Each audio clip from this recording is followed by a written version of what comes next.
मी माझा पैसा स्वतःहून गुंतवणं आणि एखाद्या फायनान्शियल प्लॅनरकडे देणं, काय फरक असतो?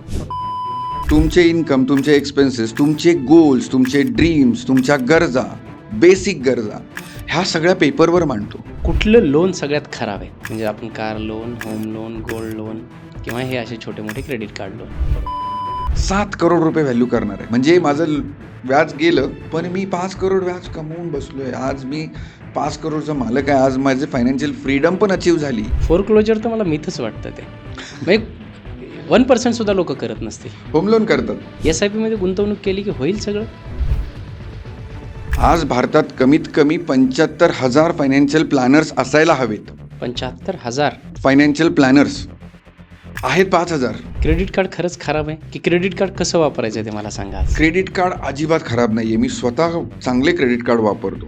जसं मी सांगितलं की आता मला कंपाऊंडिंग कमवण्यामध्ये जास्त इंटरेस्ट आहे. तो किती इंटरेस्ट जातो ते बघायची गरज नाही आहे. इन्व्हेस्टमेंट करत असताना सुद्धा योग्य दिशेने चाललोय की नाही, योग्य डायरेक्शनने चाललोय की नाही, आपली नेटवर्थ बिल्ड होते की नाही, हे कसं ओळखायचं? नेटवर्कचं डेफिनेशन प्रत्येकाचं वेगळं वेगळं आहे. माझ्या ओळखीत तर एकाने क्रेडिट कार्ड स्वाईप करून शेअर्सचे फ्युचर अँड ऑप्शन्स केले. 18.5 लाख रुपये कर्ज केले. 1 लाख पगार कसा त्याने यूज केला पाहिजे, वापरला पाहिजे, वाचवला पाहिजे आणि वाढवला पाहिजे? त्याच्यासाठी आम्ही एक स्टँडर्ड फॉर्म्युला सांगतो. मी तुम्हाला डायरेक्ट प्रश्न विचारतो, चांगला फायनान्शियल प्लॅनर ओळखायचा कसा?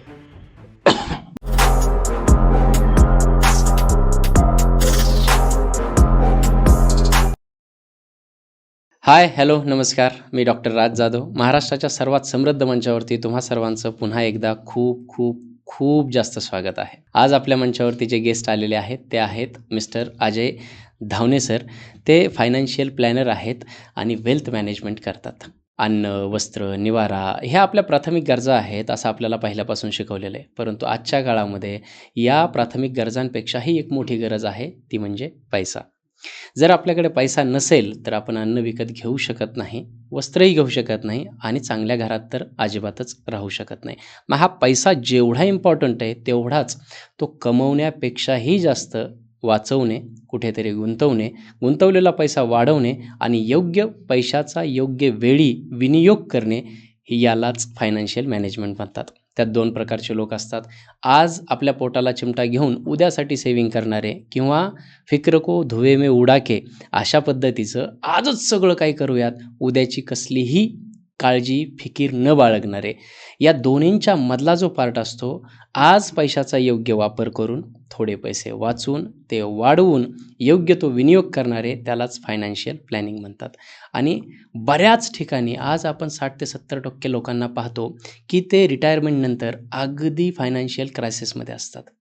मोठ्या पगारीचा जॉब असू द्या, मोठा बिझनेस असू द्या, परंतु त्यांना त्यांची वेल्थ मॅनेज करता येत नाही आणि या कारणामुळे आपल्याकडे पैशांचा तुटवडा होतो किंवा फायनान्शियल क्रायसिस येतात. अशा वेळी आपल्याला गरज असते एका सुज्ञ, हुशार, टेक्निकली साऊंड अशा फायनान्स मॅनेज करणाऱ्या एका व्यक्तीची. आणि तेच व्यक्ती, तेच सद्गृस्थ, तेच सर म्हणजेच अजय धावणे सर आपल्या मंचावरती आज आलेले आहेत. आजचा पॉडकास्ट अत्यंत महत्त्वाचा आहे. जेवढा तुमच्यासाठी पैसा महत्त्वाचा आहे ना, तेवढाच आजचा हा पॉडकास्ट महत्त्वाचा आहे. त्यामुळे शेवटपर्यंत बघायचं, बिलकुल चुकवायचं नाही. अशा काही टिप्स मिळतील, असे काही सल्ले मिळतील ज्याच्यातून तुमचं अख्खं आयुष्य बदलून जाईल आणि पैशाकडे बघण्याचा नजरियासुद्धा बदलेल. तुमचा जास्त वेळ घेत नाही, सरळ आपण वळूयात आजच्या आपल्या प्रेस्टिजियस गेस्टकडे आणि बघूयात आज आपल्याला पैशाबद्दल आणि त्याच्या गुंतवणुकीबद्दल नवीन काय शिकायला मिळते ते. नमस्कार. नमस्कार. खूप खूप खूप स्वागत आहे सर तुमचं. थँक्यू. कसे आहात? एकदम मस्त. तुम्ही कसे आहात? एकदम मजेत सर. आपली आज नव्याने ओळख झाली आहे आणि छान ओळख झाली आहे. आज राजमंचावरती तुमचा डेब्यू आहे आणि मला असं वाटतं की माझ्या प्रेक्षकांसाठी तुमची एकदा ओळख झाली की आपण मुक्त चर्चा करूयात. थोडंसं तुमच्याबद्दल मी विनंती करेल की सांगा सर. डॉक्टर राज, मी 25 वर्षांपासून ह्या फील्डमध्ये काम करतोय. 1999 पासून मी LICची एजन्सी घेण्यापासून मी सुरुवात केलेली, पण तेव्हा करिअर पर्स्पेक्टिव्हनी मी हा बिझनेस चूज नव्हता केला. बरं. ॲक्सिडेंटली मी त्या फील्डमध्ये गेलो. तेव्हा माहीत नव्हतं की पुढे काय करायचं आहे, पण 2 पैसे मिळतील ह्या आशेने मी LICची एजन्सी घेतली घरी विचारलं वडिलांना की करू का, तर LICचं नाव बघून त्यांनी सांगितलं की बाबा तू काम सोडून जरी दिलंस तरी लोक तुला शिव्याशाप देणार नाहीत, लोकांचा पैसा बुडणार नाही, त्यामुळे तू ते बिंदास कर. आणि अशा पद्धतीने फायनान्समध्ये मी पाऊल ठेवलं आणि तिथून पुढे माझा तो प्रवास सुरू झाला. किती वर्ष झाले सर या इंडस्ट्रीमध्ये? 1999 पासून मी काम करतोय, पण 2007-08 पर्यंत मी पार्ट टाइम करत होतो. मी जॉब करत होतो, सेल्समध्ये होतो, मार्केटिंगमध्ये होतो. आणि मग मला ते सेल्स मार्केटिंग एवढं आवडायला लागलं की म्हटलं आपण करिअर ह्याच्यातच करायचं. पण तरीही माझ्या डोक्यात मागे बॅक ऑफ द माइंड काहीतरी चालूच होतं की नाही, आपल्याला जर करिअर करायचं आहे तर आपल्याला बिझनेस करायचा आहे, नोकरी नाही करायची आहे. मग ते 2008ला एकदा डेअरिंग करून बायको पुढे प्रस्ताव मांडला. मी म्हटलं 2 वर्ष घेतो मी तुझे, 2 वर्षात मी म्हटलं बिझनेस सेटअप करतो, पण जर बिझनेस सेटअप झाला नाही तर ह्या इंडस्ट्रीमध्ये मला जॉब नक्की मिळेल. पण म्हटलं आत्ताच वेळ आहे मला रिस्क घ्यायची आणि बिझनेस सुरू करायची, कारण आत्ता तोपर्यंत माझ्यावर लोन नव्हतं, लायबिलिटी नव्हत्या, डिपेंडंट कोण नव्हते, वडील कामाला होते, त्यामुळे तीच योग्य वेळ होती मला निर्णय घ्यायची. बरोबर. तो निर्णय घेतला आणि देवाच्या कृपेने आज सगळं सुरळीत चालू आहे, खूप सुंदर चालू आहे. म्हणजे मी नोकरी करताना जेवढा समाधानी असतो त्याच्यापेक्षा खूप जास्त स्वामींनी मला दिलंय. म्हणजे जवळपास तुम्ही 17-18 वर्षापासून या इंडस्ट्रीमध्ये काम करताय. कुठल्याही इंडस्ट्रीमध्ये आपण काम सुरू करतो ना, त्यातले 60 ते 70% लोक 1 ते 2 वर्षामध्ये गिव्हअप करतात किंवा ट्रॅक चेंज करतात. तुम्ही 17-18 वर्षापासून या इंडस्ट्रीमध्ये काम करताय. कुठलं असं इन्स्पिरेशन आहे किंवा का असं वाटलं की या इंडस्ट्रीमध्ये आपण कन्सिस्टंटली राहिलं पाहिजे, किंवा राहण्यासाठी मोटिवेशन काय होतं? तुम्ही पैशातच खेळताय, म्हणजे घेणं देणं, गुंतवणं काढणं, या सगळ्या गोष्टी. कुठलं असं मोटिवेशन आहे की या इंडस्ट्रीमध्ये तुम्ही 17-18 वर्षापासून टिकला? ह्याच्यात पहिली गोष्ट आम्ही बघितली ना, खूप मिससेलिंग होते. लोकांना असे प्रोडक्ट दिले जातात की ज्यांना त्यांची गरज नाहीये. म्हाताऱ्या माणसाला, रिटायर्ड झालेल्या माणसांना 5-5 वर्ष लॉक इनवाले प्रोडक्ट बँकचे एम्प्लॉई विकतात आणि ती लोक अक्षरशः अडकली जातात. त्यानंतर एक गोष्ट लक्षात आली की जे लोक पैसा खूप मेहनतीने कमवत आहेत त्याचं नियोजन करत नाहीयेत आणि तो पैसा पुरतच नाही. म्हणजे खूप चांगला पगार असताना सुद्धा लोकांच्या महिन्याच्या शेवटी पैसे शिल्लक राहत नाहीयेत. इथून पुढे कुठेतरी वाटायला लागलं की हे जबाबदारीचं काम आहे, हे नुसतं माझं बिझनेस, माझी ग्रोथ, माझं इन्कम ह्याच्या पलीकडे जाऊन हे एक जबाबदारीचं काम आहे. तिथे मला स्ट्राईक झालं की नाही, एक कोणतरी माणूस असा हवा जो ह्यांची रिस्पॉन्सिबिलिटी घेईल, जे पैसे त्यांच्या अकाउंटला परत जाईपर्यंत त्याची जबाबदारी घेईल आणि त्यांना मार्गदर्शन करून त्यांच्या आपल्या सोबत ठेवेल. हा प्रवासात आम्हाला खूप साऱ्या ट्रेनिंग दिल्या जातात, पण त्या ट्रेनिंग जर योग्य माणसांपर्यंत पोहोचल्या नाहीत त्याचा उपयोग काय त्या ट्रेनिंगचा? बरोबर. इथून मला ते मोटिवेशन कधी मिळायला लागलं की लोक विश्वासाने बघायला लागली, लोकांच्या नजरेत तो आदर दिसायला लागला की बाबा मी मेहनतीने कमवलेला पैसा आता योग्य ठिकाणी जातोय, कोणतरी जबाबदारी घेत आहे. आपल्याकडे आतापर्यंतची पद्धत कशी होती, एखाद्या माणसाने एखादं प्रोडक्ट घेतलं, एखाद्या बँकेत FD केली, एखाद्या इन्शुरन्स पॉलिसी घेतली, पोस्टात इन्व्हेस्टमेंट केली, परत त्याच्याकडे कोण डुंकून बघत नाही. नंतर तुम्हाला काय सर्व्हिस पाहिजे मग तुम्ही स्वतः तुम्हाला हेलपाटे घालायला लागतात. आता असं झालं की मी ह्याच्याकडे काम दिलं ना, आता माझं काम संपलं, आता पुढे सगळं तो बघणार. हा विश्वास लोकांमध्ये आला आणि त्या विश्वासामुळे माझा बिझनेस ऑटोमॅटिक ग्रोथ होत गेला. म्हणजे नंतर असं झालं की आता आम्हाला सेल्स करायची गरज नाही लागत, आम्हाला लोकांना मागे लागायची गरज नाही लागत. एवढे रेफरन्सेस येतात आम्हाला, एवढे लोक सांगतात की बाबा माझ्या मित्राकडे जा, माझ्या भावाकडे जा, माझ्या कलिगकडे जा, त्यांना याची गरज आहे. माझे वडील रिटायर झालेत, पोस्टाचे पैसे आलेत, त्यांना कळत नाही आहे, बँकेतला व्याज आता बघून त्यांना पण नको वाटतंय, कुठे ठेवायचे पैसे. रिअल इस्टेटमध्ये घरात गुंतवणूक केलेल्या लोकांचे हात भाजलेत. बरोबर. ते पैसे काय करायचं, लोनच्या ट्रॅपमध्ये लोक अडकलेत. इथून आमच्यासारख्यांची गरज निर्माण होते. आज भारतात कमीत कमी 75,000 फायनान्शियल प्लॅनर्स असायला हवेत. 75,000 फायनान्शियल प्लॅनर्स आहेत 5,000. बर. आणि इन्व्हेस्टमेंट करणाऱ्याने प्रत्येकाने कमीत कमी एकदा कोणाची तरी डिस्कस करून आपल्या गरजा सांगून मग प्रोडक्ट निवडावं, ही त्याच्या मागची संकल्पना आहे फायनान्शियल प्लॅनर बरोबर इन्व्हेस्टमेंट करण्याची. काय होतं की आत्तापर्यंत कोविडच्या आधीपर्यंत हे फायनान्शियल इन्फ्लुएन्सर जे आहेत, ज्यांना आपण फिन इन्फ्लुएन्सर म्हणतो, यांचं काही असं नामोनिशान मला दिसत नव्हतं. कोविड जसा चाला, लोक घरी बसायला लागले, लोकांनी वेगवेगळ्या याच्यामध्ये कंटेंट क्रिएशनची जर्नी सुरू केली आणि त्याच्यात फिन इन्फ्लुएन्सरची अगदी मला तरी असं वाटतं लाट आली. काय आज जर फॉर एक्झाम्पल माझ्याकडे काही पैसे आहेत, मला कुठे इन्व्हेस्टमेंट करायचे आहेत, असे खूप सारे ॲप आहेत, पॉलिसी बाजार ऑल नाव घेतलं तरी हरकत नाही. पण अशा ॲप्समध्ये खूप सारे आपल्याला स्कीम वगैरे येतात आणि मी सुद्धा माझा पैसा अभ्यास करून गुंतवू शकतो. तर मी माझा पैसा स्वतःहून गुंतवणं आणि एखाद्या फायनान्शियल प्लॅनरकडे देणं, काय फरक असतो? सर, तुम्हाला क्रिकेट खेळायला आवडतं? येस. तुम्ही गल्ली क्रिकेट खेळता की हो. मैदानात खेळता की स्टेडियममध्ये खेळता? गल्ली क्रिकेटच. गल्ली क्रिकेट खेळता. तुम्हाला कोचची गरज आहे का? गल्ली क्रिकेट खेळण्यासाठी नाही. खरंच नाही, कारण तुम्ही जस्ट मी सुरू फक्त करताय. एन्जॉय करतोय. तुम्ही फक्त सुरू करताय. बरोबर. पण जर तुम्ही खेळता खेळता तुम्हाला 2-4 लोकांनी सांगितलं की नाही नाही, तू चांगला खेळतोस, तू आता प्रॅक्टिस कर, आता तुम्ही काय कराल? आता एखाद्या प्रोफेशनलकडे जाल. बरोबर. प्रोफेशनलकडे जाऊन तुम्ही काय कराल? म्हणजे तुम्ही त्याला सांगाल की मला चांगलं बनव, की तुम्ही त्याला सांगाल की माझ्या चुका दाखव? चांगलं बनव. दोन्ही. मला चांगलं बनव, चुकातून सुधार. पण तो चुका दाखवणार की बाबा गल्ली क्रिकेटमध्ये ही पद्धत आहे, पण तू जेव्हा ग्राउंडमध्ये खेळशील तेव्हा ही वेगळी पद्धत आहे, तुला हे सोडावं लागेल. म्हणजे जे तुमचे जुने बिलीफ होते, ज्या तुमच्या जिथे तुम्ही चुकत होतात, जिथे तुम्ही चुकत होतात पण तुम्हाला माहीत नव्हतं, त्याच्यानंतर तुम्ही स्टेडियममध्ये खेळायला लागलात. आता तुम्हाला डोमेस्टिक आणि IPL सारखी संधी मिळाली. आता तुम्ही काय कराल? आता तुम्ही महागातला महाग कोच बघाल, चांगला कोच बघाल. तो कोच तुमचे सगळे बिलीफ खोडून काढेल आणि नव्याने काहीतरी नवीन शिकवेल. तुम्ही नाही म्हणणार नाही त्याला, कारण आता तुम्हाला दिसतं ह्याच्यात करिअर काय करू शकतो. सर, एक फायनान्शियल प्लॅनर आणि स्वतःहून इन्व्हेस्टमेंट करणे ह्याच्यात हा जमीन आसमानचा फरक आहे. अर्जुनाला कृष्णाची गरज होती का युद्ध करायला? युद्ध करायला नाही. युद्ध करायला नव्हती. तो निपुण होता, जगातला सगळ्यात चांगला तीरंदाज होता, पण डिसिजन घ्यायला त्याला श्रीकृष्णाची गरज होती. समोर उभा होता, तो माझा आजोबा आहे, तो माझा गुरु आहे, त्यांच्यावर मी बाण कसा चालू, हे डिसिजन घ्यायला त्याला एका कोचचीच गरज होती. ती श्रीकृष्णाने त्याची भूमिका निभावली. तर अर्जुनाला श्रीकृष्णाची गरज का होती? तर ते डिसिजन घेण्यासाठी. तुम्ही छोटे मोठे निर्णय आहे ना, तुम्ही स्वतःहून आरामात घेऊ शकता. 2-4 फंड घेतले, बँकेत FD केली, एखादी दुसरी पॉलिसी घेतली. जेव्हा तुम्ही कंपाऊंड होता, जेव्हा तुम्ही वाढत जाता, तुमच्या वेल्थ मल्टिप्लिकेशन होत जाते, मग तुम्हाला छोटे छोटे निर्णय घेताना भीती वाटते. अशा वेळी तुम्हाला फायनान्शियल प्लॅनरच असतो, जो तुम्हाला दोन्ही बाजू सांगून योग्य निर्णय घ्यायला भाग पाडतो. बरोबर. म्हणून तुम्हाला एक फायनान्शियल प्लॅनर हवाच. आता अजून एक एक्झाम्पल देतो तुम्हाला. सचिन तेंडुलकर.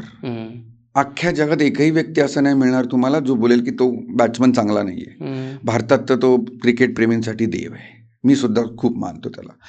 त्याच्याकडे पण रिटायर होईपर्यंत कोच होता. का? त्याला गरज आहे का कोचची? विराट कोहली, रोहित शर्मा, कितीही मोठी नावं घ्या, त्यांना गरज आहे का कोचची? पण तरी पण ते लोक कोच ठेवतात. कारण का? मी कुठे चूक करतोय, मी सगळं चांगलं करत असताना मला कदाचित चूक दिसणार नाही, पण ज्या वेळेस माझा बॅड पॅच येतो तेव्हा मी कुठे चुका करतोय, मी मेंटली किती फोकस्ड आहे, मी मेंटली कुठे वीक पडतोय, शॉट सिलेक्शनमध्ये वीक पडतोय का, माझा फुटवर्क बरोबर होत नाहीये, माझं रनिंग बिटवीन द विकेट होत नाहीये, हे सगळं कोच बघतोय. मी नाही बघू शकत. त्याच्यामुळे तुम्हाला एक कोच हवाच. फायनान्शियल प्लॅनर पाहिजे. एक फायनान्शियल प्लॅनर लॉंग टर्म जर्नीमध्ये पाहिजेच. बरं, आता याच्यामध्ये मागाशी तुम्ही जसं बोललात, तुम्ही गल्ली क्रिकेट खेळताय तर तुम्हाला गरज नाही. तुम्ही छोट्या मोठ्या 2-3 इन्व्हेस्टमेंट असतील तर तुम्हाला अगदीच फायनान्शियल प्लॅनरची गरज नाही. कधी गरज पडते मला? मी कधी फायनान्शियल प्लॅनरला अप्रोच केलं पाहिजे? पहिल्या इन्व्हेस्टमेंटपासून. कारण तुम्ही जेव्हा छोट्या मोठ्या इन्व्हेस्टमेंट करताना तेव्हा तुमच्या डोक्यात काही गोल नसतं.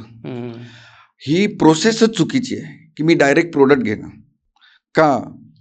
समजा तुम्ही एखादी लाईफ इन्शुरन्स पॉलिसी घेतली जी 15 वर्ष 20 वर्ष चालणार आहे, पण तुमची गरज 8 वर्षांनी आली, तो पैसा तुम्हाला तिथे कामाला येईल का? नाही. मग त्यावेळेस सरेंडर करावं लागेल, नुकसान होतं. पहिल्या पगाराच्या पहिल्या इन्व्हेस्टमेंटपासून तुम्हाला फायनान्शियल प्लॅनरची गरज आहे. कारण एक फायनान्शियल प्लॅनर काय करतो? तुम्हाला फक्त प्रोडक्ट घ्या म्हणून सांगत नाही. फायनान्शियल प्लॅनर मुळात करतो काय? तुमचे इन्कम, तुमचे एक्सपेन्सेस, तुमचे गोल्स, तुमचे ड्रीम्स, तुमच्या गरजा, बेसिक गरजा, ह्या सगळ्या पेपरवर मांडतो आणि ह्याच्या पुढे तो प्रवास सुरू होतो की ह्या गरजेसाठी कोणता प्रोडक्ट घ्यायला पाहिजे. ह्या स्वप्नासाठी कोणती इन्व्हेस्टमेंट इम्पॉर्टंट आहे. हं. मला जर माझा हा गोल मी 16 वर्षांनी प्लॅन करतोय, पण तो जर मला 12 वर्षांनी आला, तर कोणता प्रोडक्ट मला ती फ्लेक्झिबिलिटी देईल? कुठे माझे पैसे वाढतील? कुठे मला त्या प्रोडक्ट रिटर्न्स चांगले देतील? कुठल्या प्रोडक्टमध्ये किती रिस्क आहे? तुमचं नॉलेज तुमच्या क्षेत्रात खूप मोठं आहे, हं. पण सगळ्या क्षेत्रात आपण मोठे असू शकत नाही. अगदीच. फायनान्शियल प्लॅनरला हे 365 days, 7 days a week, 24 hours तो ह्या गोष्टीमध्ये अपडेटेड आहे. तुमच्या फायनान्शियल प्लॅनरला मार्केटमध्ये जेवढे प्रोडक्ट्स आहेत ते माहिती असायला पाहिजेत. तुमच्या फायनान्शियल प्लॅनरला मार्केटमध्ये जेवढे इन्व्हेस्टमेंट ऑपॉर्च्युनिटी आहेत ते माहीत असतात. त्याला ते सगळे प्रोडक्ट माहीत असतात. तो कुठल्याही प्रोडक्टबद्दल बायस नसतो. त्याला तुमची गरज महत्त्वाची असते. तुमच्या गरजेप्रमाणे जर प्रोडक्ट दिलं तर तो तुमचा गोल अचीव्ह होणार आणि ते समाधान तुमच्या नजरेत दिसणार. बरोबर. मगाशी तुम्ही जसं सांगितलं की इंडियामध्ये आज जवळपास 75,000 फायनान्शियल प्लॅनरची गरज आहे. आहेत 5,000. बरोबर. हा गॅप का आहे? कारण आता फॉर एक्झाम्पल तुम्ही फायनान्शियल प्लॅनिंग करताय. तुमच्याकडे तुमचे स्टुडंट्स असतील, तुमचे इंटर्न्स असतील. हे सगळे डेव्हलप होत आहेत. याच्यामध्ये मग हा गॅप एवढा मोठा का आहे इंडियामध्ये आणि तो फिल का होत नाही आहे? सर, तुम्हाला एखाद्या लीगल टर्ममध्ये तुम्ही अडकलात तर कोणाची हेल्प घ्याल? वकिलाची. हेल्थ फिजिकली काही प्रॉब्लेम झाला, आजारपण आलं, तुम्ही कोणाची हेल्प घ्याल? आमची डॉक्टरची. डॉक्टरांची. तसं तुम्ही फायनान्स बाबतीत अडकलाय हे स्वतःला कबूल करणं हे थोडं डिफिकल्ट आहे, बरं. की मला एका फायनान्शियल प्लॅनरची गरज आहे. तुम्ही जेव्हा पैसे कमवायला लागता, तुम्ही चांगले पैसे कमवायला लागता, तेव्हा ऑटोमॅटिक तुम्हाला असं वाटतं की मी चांगले पैसे कमवू शकतो, तर मी माझे पैसे मॅनेज पण करू शकतो. इथे तुम्हाला असं कळतं की मला कोणीही फायनान्शियल प्लॅनरची गरज नाही आहे. मी माझे पैसे मॅनेज करू शकतो. आजही भारतात इन्व्हेस्टमेंटसाठी एखाद्या फायनान्शियल प्लॅनरला कन्सल्ट करणं, त्याच्याशी बोलणं, त्याच्याशी भेटणं आणि माझं सगळं डिस्क्लोज करणं ही संकल्पना अजून रुजली नाही आहे. इथे लोक अडतायत की मी माझं सगळं कसं काय कोणाला सांगू. आपल्याकडे बरीच अजून ही पद्धत आहे की माझं इन्कम माझ्या घरातल्या लोकांना माहीत नाही आहे. माझे एक्सपेन्सेस मोठे असतात पण ते मी आजूबाजूला शेअर करत नाही, कदाचित स्पाऊसला शेअर करत नाही. इन्कम पण काही वेळा आम्ही बघितले काही केसेसमध्ये की बायकोचा इन्कम नवऱ्याला माहीत नाही, नवऱ्याचा इन्कम बायकोला माहीत नाही. अशा वेळी मी फायनान्शियल प्लॅनरसमोर ह्या गोष्टी डिस्क्लोज करणं आणि त्याच्याशी चर्चा करणं थोडं डिफिकल्ट होतं. इथे तो गॅप वाढतो. अजून पण लोक CA कडे जातात रिटर्न फाईल करायला, फक्त इन्कम टॅक्स भरायला. डॉक्टरकडे जातात हेल्थसाठी, लॉयरकडे जातात माझ्या लिगल कामांसाठी. पण इन्व्हेस्टमेंटच्या बाबतीत फायनान्शियल प्लॅनरकडे जाणं त्यांना कमीपणाचं वाटतं किंवा तो थोडासा सेल्फ रिस्पेक्ट, इगो थोडासा आडवा येतो की मी फायनान्शियल प्लॅनरकडे कसं जाऊ. ना सर, मला असं वाटतं की काय होतं की आता माझ्या 100 मीटरमध्ये 10 डॉक्टर आहेत, पण मी सगळ्यांकडे जात नाही. त्यातला एक चांगला वाईट डॉक्टर असतो. फायनान्शियल प्लॅनर 5,000 आहेत फॉर एक्झाम्पल, तुम्ही जसं सांगताय तसं मी ऐकलं. पण ते सगळे चांगले नाहीत आणि लोकांचा समज जो मी ऐकलाय किंवा माझ्या निदर्शनात जो आलेला आहे तो आहे की माझे पैसे लावून हा फायनान्शियल प्लॅनर स्वतः पैसे कमवणार. बरोबर. ही एक त्यांची धारणा आहे. आणि दुसरी गोष्ट काय होते की मी कमवलेला हार्ड अर्न मनी, मी जो को माझ्याकडे पैसा आहे तो दुसऱ्यांच्या हातात देणं तो किती सेफ आहे हे एक मला वाटतं बॅरियर लोकांच्या मनामध्ये येत असावं. बरोबर. चांगला फायनान्स प्लॅनर त्यांना भेटणं किंवा तेवढ्या विश्वासाचा.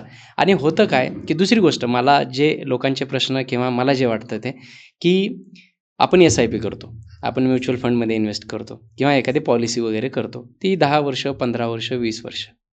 इथे 5-5 वर्षाचा विश्वास लोकांना नाही. एखादी कंपनी, फॉर एक्झाम्पल तुमची कंपनी किंवा इतरांचं आपण उदाहरण घेऊयात, त्यांनी एक फर्म सुरू केलेली आहे आणि तिथे मी माझे पैसे इन्व्हेस्ट करतो किंवा अख्खे पैसेच मी तुम्हाला फायनान्स प्लॅन करण्यासाठी देतोय. 5 वर्षानंतर काय होईल इथे, कारण उद्याचा भरोसा नाही, 1 वर्षाचा, महिन्याचा भरोसा नाही लोकांना. तर 5 वर्ष, 10 वर्षानंतर या प्लॅनिंगचं काय होईल ना, हे एक बॅरियर असतं लोकांच्या मनामध्ये.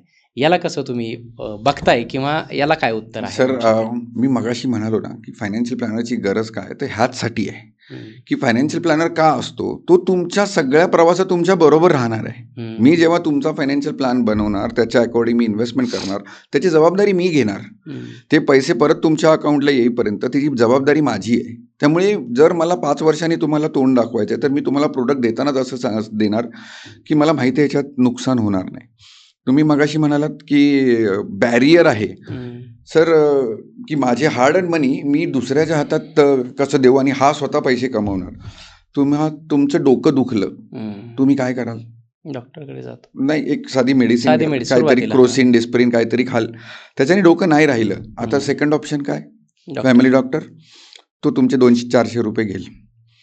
त्याने 3 गोळ्यांचा कोर्स, 3 डोस दिले, तुम्ही ते 3 डोस घेतले, अजूनही डोकं नाही राहिलं, उलट वाढलं. आता काय कराल? आता तुम्ही जाणार सर्जनकडे, न्यूरोसर्जनकडे, स्पेशालिस्टकडे, MD डॉक्टरकडे. बरोबर. तो किती फी घेईल? 2-3 हजार, 5 हजार. तो कदाचित थोड्या वेगळ्या गोळ्या देईल. पण तुमचं समाधान कुठे झालं येऊन? जिथे 3,000 5,000 दिले तेव्हा तिथे तुम्हाला एक्सपर्टची गरज का लागली? कारण त्या 2 प्रकारांनी, जे 2 प्रकार तुम्ही ट्राय केले, त्याच्याने तुमचं डोकं नाही राहिलं. हे कधी होतं? जेव्हा तुम्ही तुमचा पहिला पगार घेता तेव्हा ती क्रोसिनची स्टेज आहे. जेव्हा तुम्ही थोडंसं प्रमोशन करता, तुमचा बिझनेस थोडा एक्सपांड होतो, तुम्ही जरा बऱ्यापैकी चांगलं इन्कम अर्न करायला लागता, तेव्हा तुम्ही ते नेक्स्ट डॉक्टरच्या स्टेजला येता. तिथून पुढे ज्यावेळेस तुमचा बिझनेस मल्टिप्लाय होतो, तुमचा इन्कम वाढायला लागतं, चांगलं इन्कम होतं, ही स्टेज झाली तुमची स्पेशलाइज्ड. आता तुम्ही एक छोटासा निर्णय आणि खूप मोठं नुकसान, इथे तुम्हाला फायनान्शियल प्लॅनरची गरज असते.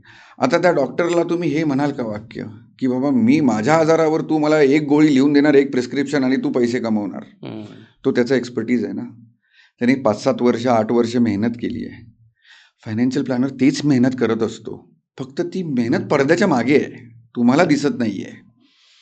तुमचा प्लॅन बरोबर आहे की नाही? आम्ही जेव्हा आता ही आमची स्टँडर्ड प्रॅक्टिस आहे की आम्ही फायनान्शियल प्लॅन बनवतो, वर्षातून 2 वेळा रिव्ह्यू करतो. 2 वेळा रिव्ह्यू केल्यानंतर तुमची रिक्वायरमेंट ज्या वेळेस असेल त्यावेळेस आम्ही तुम्हाला अवेलेबल असतो, कधी झूम कॉलवर, कधी पर्सनली. हे आम्ही काय करतोय तर आम्ही ट्रॅक ठेवतोय, आपण प्लॅनवर आहोत का, आपल्याला काय चेंजेस करायचे, तुमच्या लाईफस्टाईलमध्ये, फायनान्शियल लाईफस्टाईलमध्ये काय चेंजेस झालेत का, आणि त्याच्या अकॉर्डिंग आपल्या प्लॅनमध्ये काय चेंजेस करायचे, काय मॉडिफिकेशन करायचे, हे सगळं आम्ही ट्रॅक ठेवतो. म्हणून तर फायनान्शियल प्लॅनर हवा आहे, नुसतं ॲडवायझरची गरज नाही आहे. ॲडवायझर सांगणार सर तुम्हाला हे करायचं, तुम्ही करायचं की नाही तुम्ही डिसाईड घ्या, मी सांगायचं काम केलं. बरोबर. जिममध्ये गेल्यावर जिममध्ये गेल्यानंतर तुम्ही जर पुशअप करताय आणि तुम्हाला माहिती तुम्ही 15 पुशअप कराल, तो कोच येऊन सांगेल नाही 20 करायच्यात, तुम्ही म्हणणार नाही होणार, तू ट्राय कर. 15चे 12, 15चे 17 झाले, 2 त्याच्या हिशोबाने एक्स्ट्रा झाले, तुमच्या हिशोबाने पण एक्स्ट्रा झाले. हे तो फायनान्शियल प्लॅनर तुमच्याकडून करून घेतो. नाही अजय, मार्केट एवढं डाऊन आहे, आत्ता पैसे नाही टाकायला पाहिजे, आपण SIP स्टॉप करूया. फायनान्शियल प्लॅनर सांगतो नाही सर, ही अपॉर्च्युनिटी आहे, माझ्यावर विश्वास ठेवा, मी तुमचा प्लॅनर आहे, तुम्ही माझ्यावर विश्वास ठेवलात ना, तुम्ही सांगतो तसं करा प्लीज, जबाबदारी माझी आहे. मी तुमच्याकडून 3 वर्ष मागितली आहेत ना, तर जबाबदारी माझी आहे. हे आम्ही पास्टमध्ये ज्यांच्याबरोबर केलंय, कोविडमध्ये, स्पेशली कोविडमध्ये ज्यांच्याबरोबर केलंय, एव्हरीबडी इज हॅपी. प्रत्येक जण मला आशीर्वाद देतो, प्रत्येक जण बोलतो अजय तू एवढा बोलत होतास, माझ्याकडे एवढे पैसे होते पण मी एवढेच टाकले, तेवढे टाकलेच तर आज किती चांगलं झालं असतं. पण त्यावेळेस ऑफकोर्स हार्ड अँड मनी असतो, भीती असते, त्यामुळे लोक सगळे पैसे नाही टाकत. पण हे प्लॅनर ना तुमच्याकडून करून घेणार. तुम्ही कितीही नाही म्हणा, जबरदस्ती थोडंसं तो पुश करतो तुम्हाला, आणि प्रत्येकाला हा एक स्पेशल पुश हवा असतो. मग अशी म्हटलं मी सचिन, विराट कोहली, सगळ्यांची नावं घ्या तुम्ही, प्रत्येकाला तो पुश हवा आहे. बरोबर. कोण समोरून ऍक्सेप्ट करतोय, कोण ऍक्सेप्ट करत नाही, पुश हवा आहे. सध्या मार्केटमध्ये जे काही इन्व्हेस्टमेंट चालू आहे किंवा इन्व्हेस्टमेंट अँगलने भारताचं भविष्य आपण जर हे पाहिलं तर मला वाटतं जी काही इन्व्हेस्टमेंटची लिटरसी आहे ती 5% सुद्धा नसेल. किती तुम्ही सांगू शकता? अगदी खरं आहे, अगदी खरं आहे. 5% खूप सुद्धा कमी नसेल आहे. की मी कशा पद्धतीने इन्व्हेस्ट केले पाहिजेत. मग अगदी ते SIP असेल, म्युच्युअल फंड असेल, स्टॉक मार्केट असेल, बाकी इन्व्हेस्टमेंटमध्ये गोल्ड असेल, रिअल इस्टेट असेल, या सगळ्यामध्ये जी प्रॉपर इन्व्हेस्टमेंट कुठं करायची याची लिटरसी 5%च्या सुद्धा खाली आहे, असं माझ्या वाचनात किंवा माझ्या बघण्यात आलेलं आहे. सध्या भारतामध्ये जी सिच्युएशन सुरू आहे आणि पुढचे 5 वर्ष लक्षात घेता सगळ्यात बेस्ट इन्व्हेस्टमेंट कुठे आहेत? सगळ्यात बेस्ट इन्व्हेस्टमेंट आहे तुमच्या स्वतःच्या गोल प्लॅनिंगमध्ये, ओके. तुमच्या आयडिओलॉजीमध्ये. कसं? तुम्ही तुमच्या पैशांच्या बाबतीत काय विचार करता, तुम्ही तुमचे ड्रीम्स, तुमची स्वप्न, तुमच्या गरजा ह्या पेपरवर मांडल्यात का? मी तुम्हाला प्रोडक्ट सांगायला सांगेन सर FD करा, 5 वर्ष आहेत ना, FD करा, 6% डेफिनेटली मिळणार आहेत. पण ते FDचे पैसे इन्फ्लेशनला बीट नाही करत. आता हा ड्रॉबॅक मी तुम्हाला सांगितला नाही. त्यामुळे हा प्रश्न थोडासा आपल्याला मॉडिफाय करायची गरज आहे. मी माझी गरज ओळखून प्रोडक्ट घेणं हा सगळ्यात इम्पॉर्टंट पार्ट आहे. जसं की समजा मी एक चौघांची फॅमिली आहे, मी वाईफ 2 मुलं. आता तुमच्या मते माझ्याकडे फायनान्शियल गरजा काय काय आहेत? मुलं लहान आहेत माझी. मुलं लहान आहेत, त्यांचं शिक्षण आहे, मोठं झालं तर हायर एज्युकेशन आहे, त्यांची लग्न आहेत, एक घर आहे, फिरण्यासाठी गाडी आहे, एकदम बेसिक. आणि रिटायरमेंट प्लॅनिंग. बस हे झालं माझं बेसिक फूड. जेवताना आपण पहिलं काय खातो? मूलभूत गरजा ज्याला आपण मूलभूत गरज. जेवताना आपण पहिलं काय खातो? डाळ, भात, भाजी, चपाती. डेझर्ट कधी येतात? लास्ट. जेवणानंतर. जेव्हा माझं हे ताट कंप्लीट होतं ना, त्याच्यानंतर उरलेला पैसा ना तुम्ही अक्षरशः उडवा. तो पैसा जगा, तो पैसा एन्जॉय करा. पण जेव्हा ह्या मूलभूत गरजांचं प्लॅन करतो त्याच्यानंतर, मग आता ह्या मूलभूत गरजा मला प्लॅन करायच्या तर काय करायला लागेल? मला पहिलं एक एज्युकेशन प्लॅन बनवायला लागेल. बरोबर. माझी मुलगी समजा आज 4th स्टँडर्डला आहे, तर मला तिला 10वीला गेल्यावर किती पैसे लागतील, 12वीला किती पैसे लागतील, ती जो करिअर कुठलाही असू शकतो, मला एक ॲव्हरेज कॉस्ट रेडी करायची आहे त्या करिअरसाठी. ती कॉस्ट मी रेडी केली. तिचं हायर एज्युकेशन आणि त्या इन्फ्लेशनला बीट करून करावं लागेल. ती मी आजची कॉस्ट काढल्यानंतर मी इन्फ्लेटेड व्हॅल्यू काढतो. बरोबर. म्हणजे ती मुलगी समजा आज माझी 10 वर्षांची आहे, मला माहिती ती 12वीला गेल्यावर 18 वर्षांची होईल, त्यावेळेस ती 12वीला जाईल. त्यावेळेस आजच्या इंजिनिअरिंगची फी समजा 30 लाख रुपये आहे, तर तिथे जाईपर्यंत ती 70-75 लाख होईल. तर मला 75 लाखाला रेडी राहायचंय. तिने इंजिनिअरिंग करू किंवा न करू. बरोबर. मी पैशाने रेडी राहणार आहे, करिअर ऑप्शन ती चूज करणार आहे. असं तिचं हायर एज्युकेशन झालं. मग आम्ही हे बघतो की मला तिचं आज 2026 मध्ये जर लग्न करायची वेळ आली तर किती पैसे लागतील. तर साधारण अमाऊंट आली मला एक 15 लाख रुपये. तर 15 लाखाची इन्फ्लेटेड व्हॅल्यू किती होईल? इन्फ्लेशनमुळे, महागाईमुळे त्या 15 लाखाची व्हॅल्यू 20 वर्षांनी किती होईल किंवा 15 वर्षांनी किती होईल? त्याचा एक रँडम फिगर घेऊया आपण, 40 लाख रुपये, 50 लाख रुपये. मला 50 लाखाला रेडी राहायचंय. तिने त्यावेळेस कोर्ट मॅरेज करू दे. बरोबर. मला पैशाने रेडी राहायचंय. जगातलं कुठले आई बाबा असं सांगतील मुलाला माझ्याकडे पैसे नाहीत, तू नको शिकू? कोणच नाही सांगत. आज तरी कोणी नाही. असं कोणच नाही सांगत. म्हणजे अगदी घर, जमीन, दागिने सगळं विकून पण आई बाप आपल्या मुलांना पैसे देतात. भले त्यांना गॅरंटी नसू दे हा आपल्याला सांभाळेल की नाही सांभाळेल, पण तरी पण बाप आपलं कर्तव्य करतो, आई बाप आपलं कर्तव्य पार पाडतातच. त्यामुळे तुम्हाला हे गोष्ट कन्फर्म माहिती आहे की मला ह्या गोष्टीसाठी पैसे लागणार आहेत.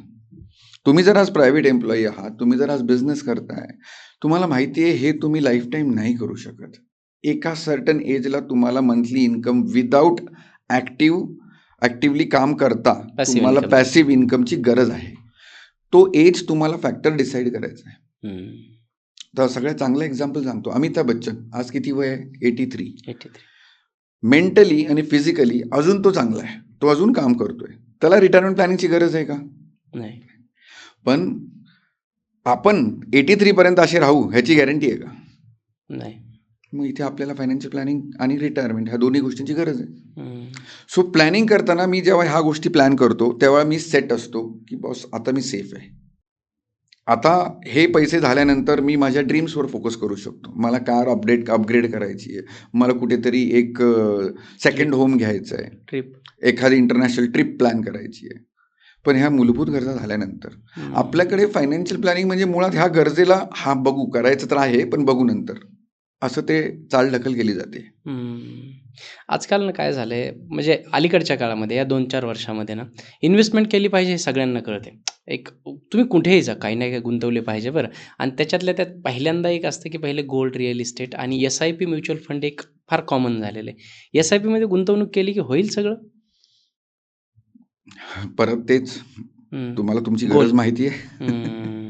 आता तुम्हाला सगळ्यात चांगला एक्झाम्पल सांगतो. आज जेनझी जे करतायत, जेनझी लोक जे जॉब करतायत ना, ते लोक 20, 25, 30 हजार रुपये क्रेडिट कार्डचा EMI भरतात आणि SIP म्हटलं तर 2,000, 3,000, 5,000ची करतात.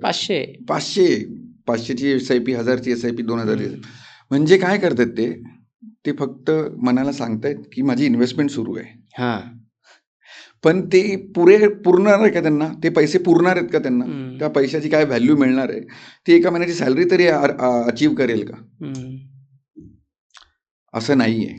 म्हणजे SIP पुरेल हा प्रश्नापेक्षा आपण असा विचार करायला पाहिजे की मी इन्व्हेस्टमेंट कुठे केली तर माझं काय गोल अचीव्ह होईल आणि मी का पर्पजने करतोय.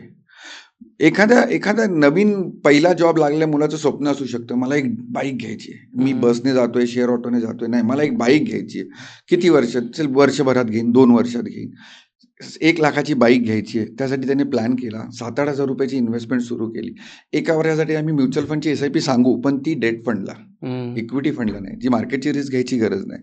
तर त्या मुलाला एवढं प्लॅनिंग केलं तरी सफिशियंट आहे. त्याला ते एक बाईक अचीव्ह केली त्याने. त्याचं एक स्वप्न पूर्ण झालं. आता तो नेक्स्ट स्वप्नाकडे जाईल. बरोबर. SIP का पॉप्युलर झाली त्याचं एक साधं कारण सांगतो मी तुम्हाला. एक तर सगळ्यात मोठं इंटरनेट. तुम्ही मगाशी कोविड म्हणालात. कोविडमध्ये 90-95% लोकं घरी होती. 90-95% लोकांकडे काम नव्हतं. म्हणजे लोकं घरी बसली आहेत, फ्री पण आहेत आणि त्यांच्याकडे काही करण्यासाठी नाही. आणि अशा वेळेस सोशल मीडिया खूप मोठा स्प्रेड केला त्यांनी. ह्याच स्प्रेडमध्ये म्युच्युअल फंड सही हे कॅम्पेन सक्सेसफुल झालं. म्युच्युअल फंडमध्ये आजही आमच्याकडे क्वेरी येतात ना, सर मला म्युच्युअल फंड नका देऊ, मला SIP करायची आहे. आता म्युच्युअल फंड काय आहे? म्हणजे म्युच्युअल फंड एक प्रोडक्ट आहे. त्याच्यात इन्व्हेस्ट करायचे 2 प्रकार आहेत, एक SIP आणि एक लंपसम. म्हणजे तुमच्याकडे FD सारखे वन टाइम पैसे आहेत, मी 2-5 लाख रुपये आहेत ते टाकले. आणि दुसरं माझ्याकडे बाबा एवढे पैसे नाहीत, पण मला सेव्हिंग करायचे, दर महिन्याला मी रिकरिंग डिपॉझिटमध्ये पैसे जातात, पोस्टात जातात, LICत जातात, तसे मला म्युच्युअल फंडमध्ये पण करायचे. तर हा SIP प्रकार आहे. SIP पॉप्युलर होण्यामागे सगळ्यात मोठं कारण आहे, आणि म्युच्युअल फंड आणि SIP हे दोन्ही पॉप्युलर होण्यामागे सगळ्यात मोठं कारण आहे फ्लेक्झिबिलिटी. म्हणजे ह्याचा सगळा कंट्रोल तुमच्या हातात राहतो. बरोबर. तुम्हाला पाहिजे तेव्हा ते पैसे टाकता येतात, पाहिजे तेव्हा काढता येतात, पाहिजे तेव्हा तुम्ही पॉज करू शकताय, स्टॉप करू शकताय, परत चालू करू शकता. तुमच्या डोक्यात जेवढे ऑप्शन्स येतील तेवढे सगळे ऑप्शन्स ओपन आहेत. आता मी जर एक पहिला जॉब घेतला, 20-25,000 40,000 पगार आहे, मी 5-10,000 इन्व्हेस्टमेंट करताना पहिलं काय बघेन? पहिलं मला भीती आहे जॉब सिक्युरिटीची, की मी नवीन जॉब आहे, मी कन्फर्मेशन होतंय की नाही, माझा जॉब किती चालेल, किती लांबपर्यंत मी जाईन, दुसरा जॉब मिळेल की नाही. तर अशात मी कमिटमेंट करायला घाबरतो. आणि जुन्या काळात ह्या पिरियडमध्ये लोकांनी सगळ्यात मोठ्या चुका केल्यात. पहिलं घर घेतलंय, पहिली एखादी लाईफ इन्शुरन्स पॉलिसी घेतली, पोस्टाच्या सेव्ही केल्या, जिथे कमिटमेंट आहे 10 वर्ष, 12 वर्ष, 15 वर्ष. मग एक जॉबचा जर प्रॉब्लेम झाला तर ह्या कमिटमेंट पूर्ण होत नाहीत आणि तिथे लॉस होतो.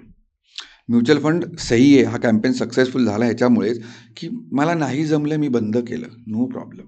मार्केटप्रमाणे मला पैसे वर खाली होतील, पण पैसे मिळतील, जात नाही, पैसे पैसे बुडत नाही. त्याचा कंट्रोल माझ्या हातात राहतो. हा पीस ऑफ माइंड लोकांना मिळाला ना, त्याच्यामुळे म्युच्युअल फंड सक्सेसफुल आहे.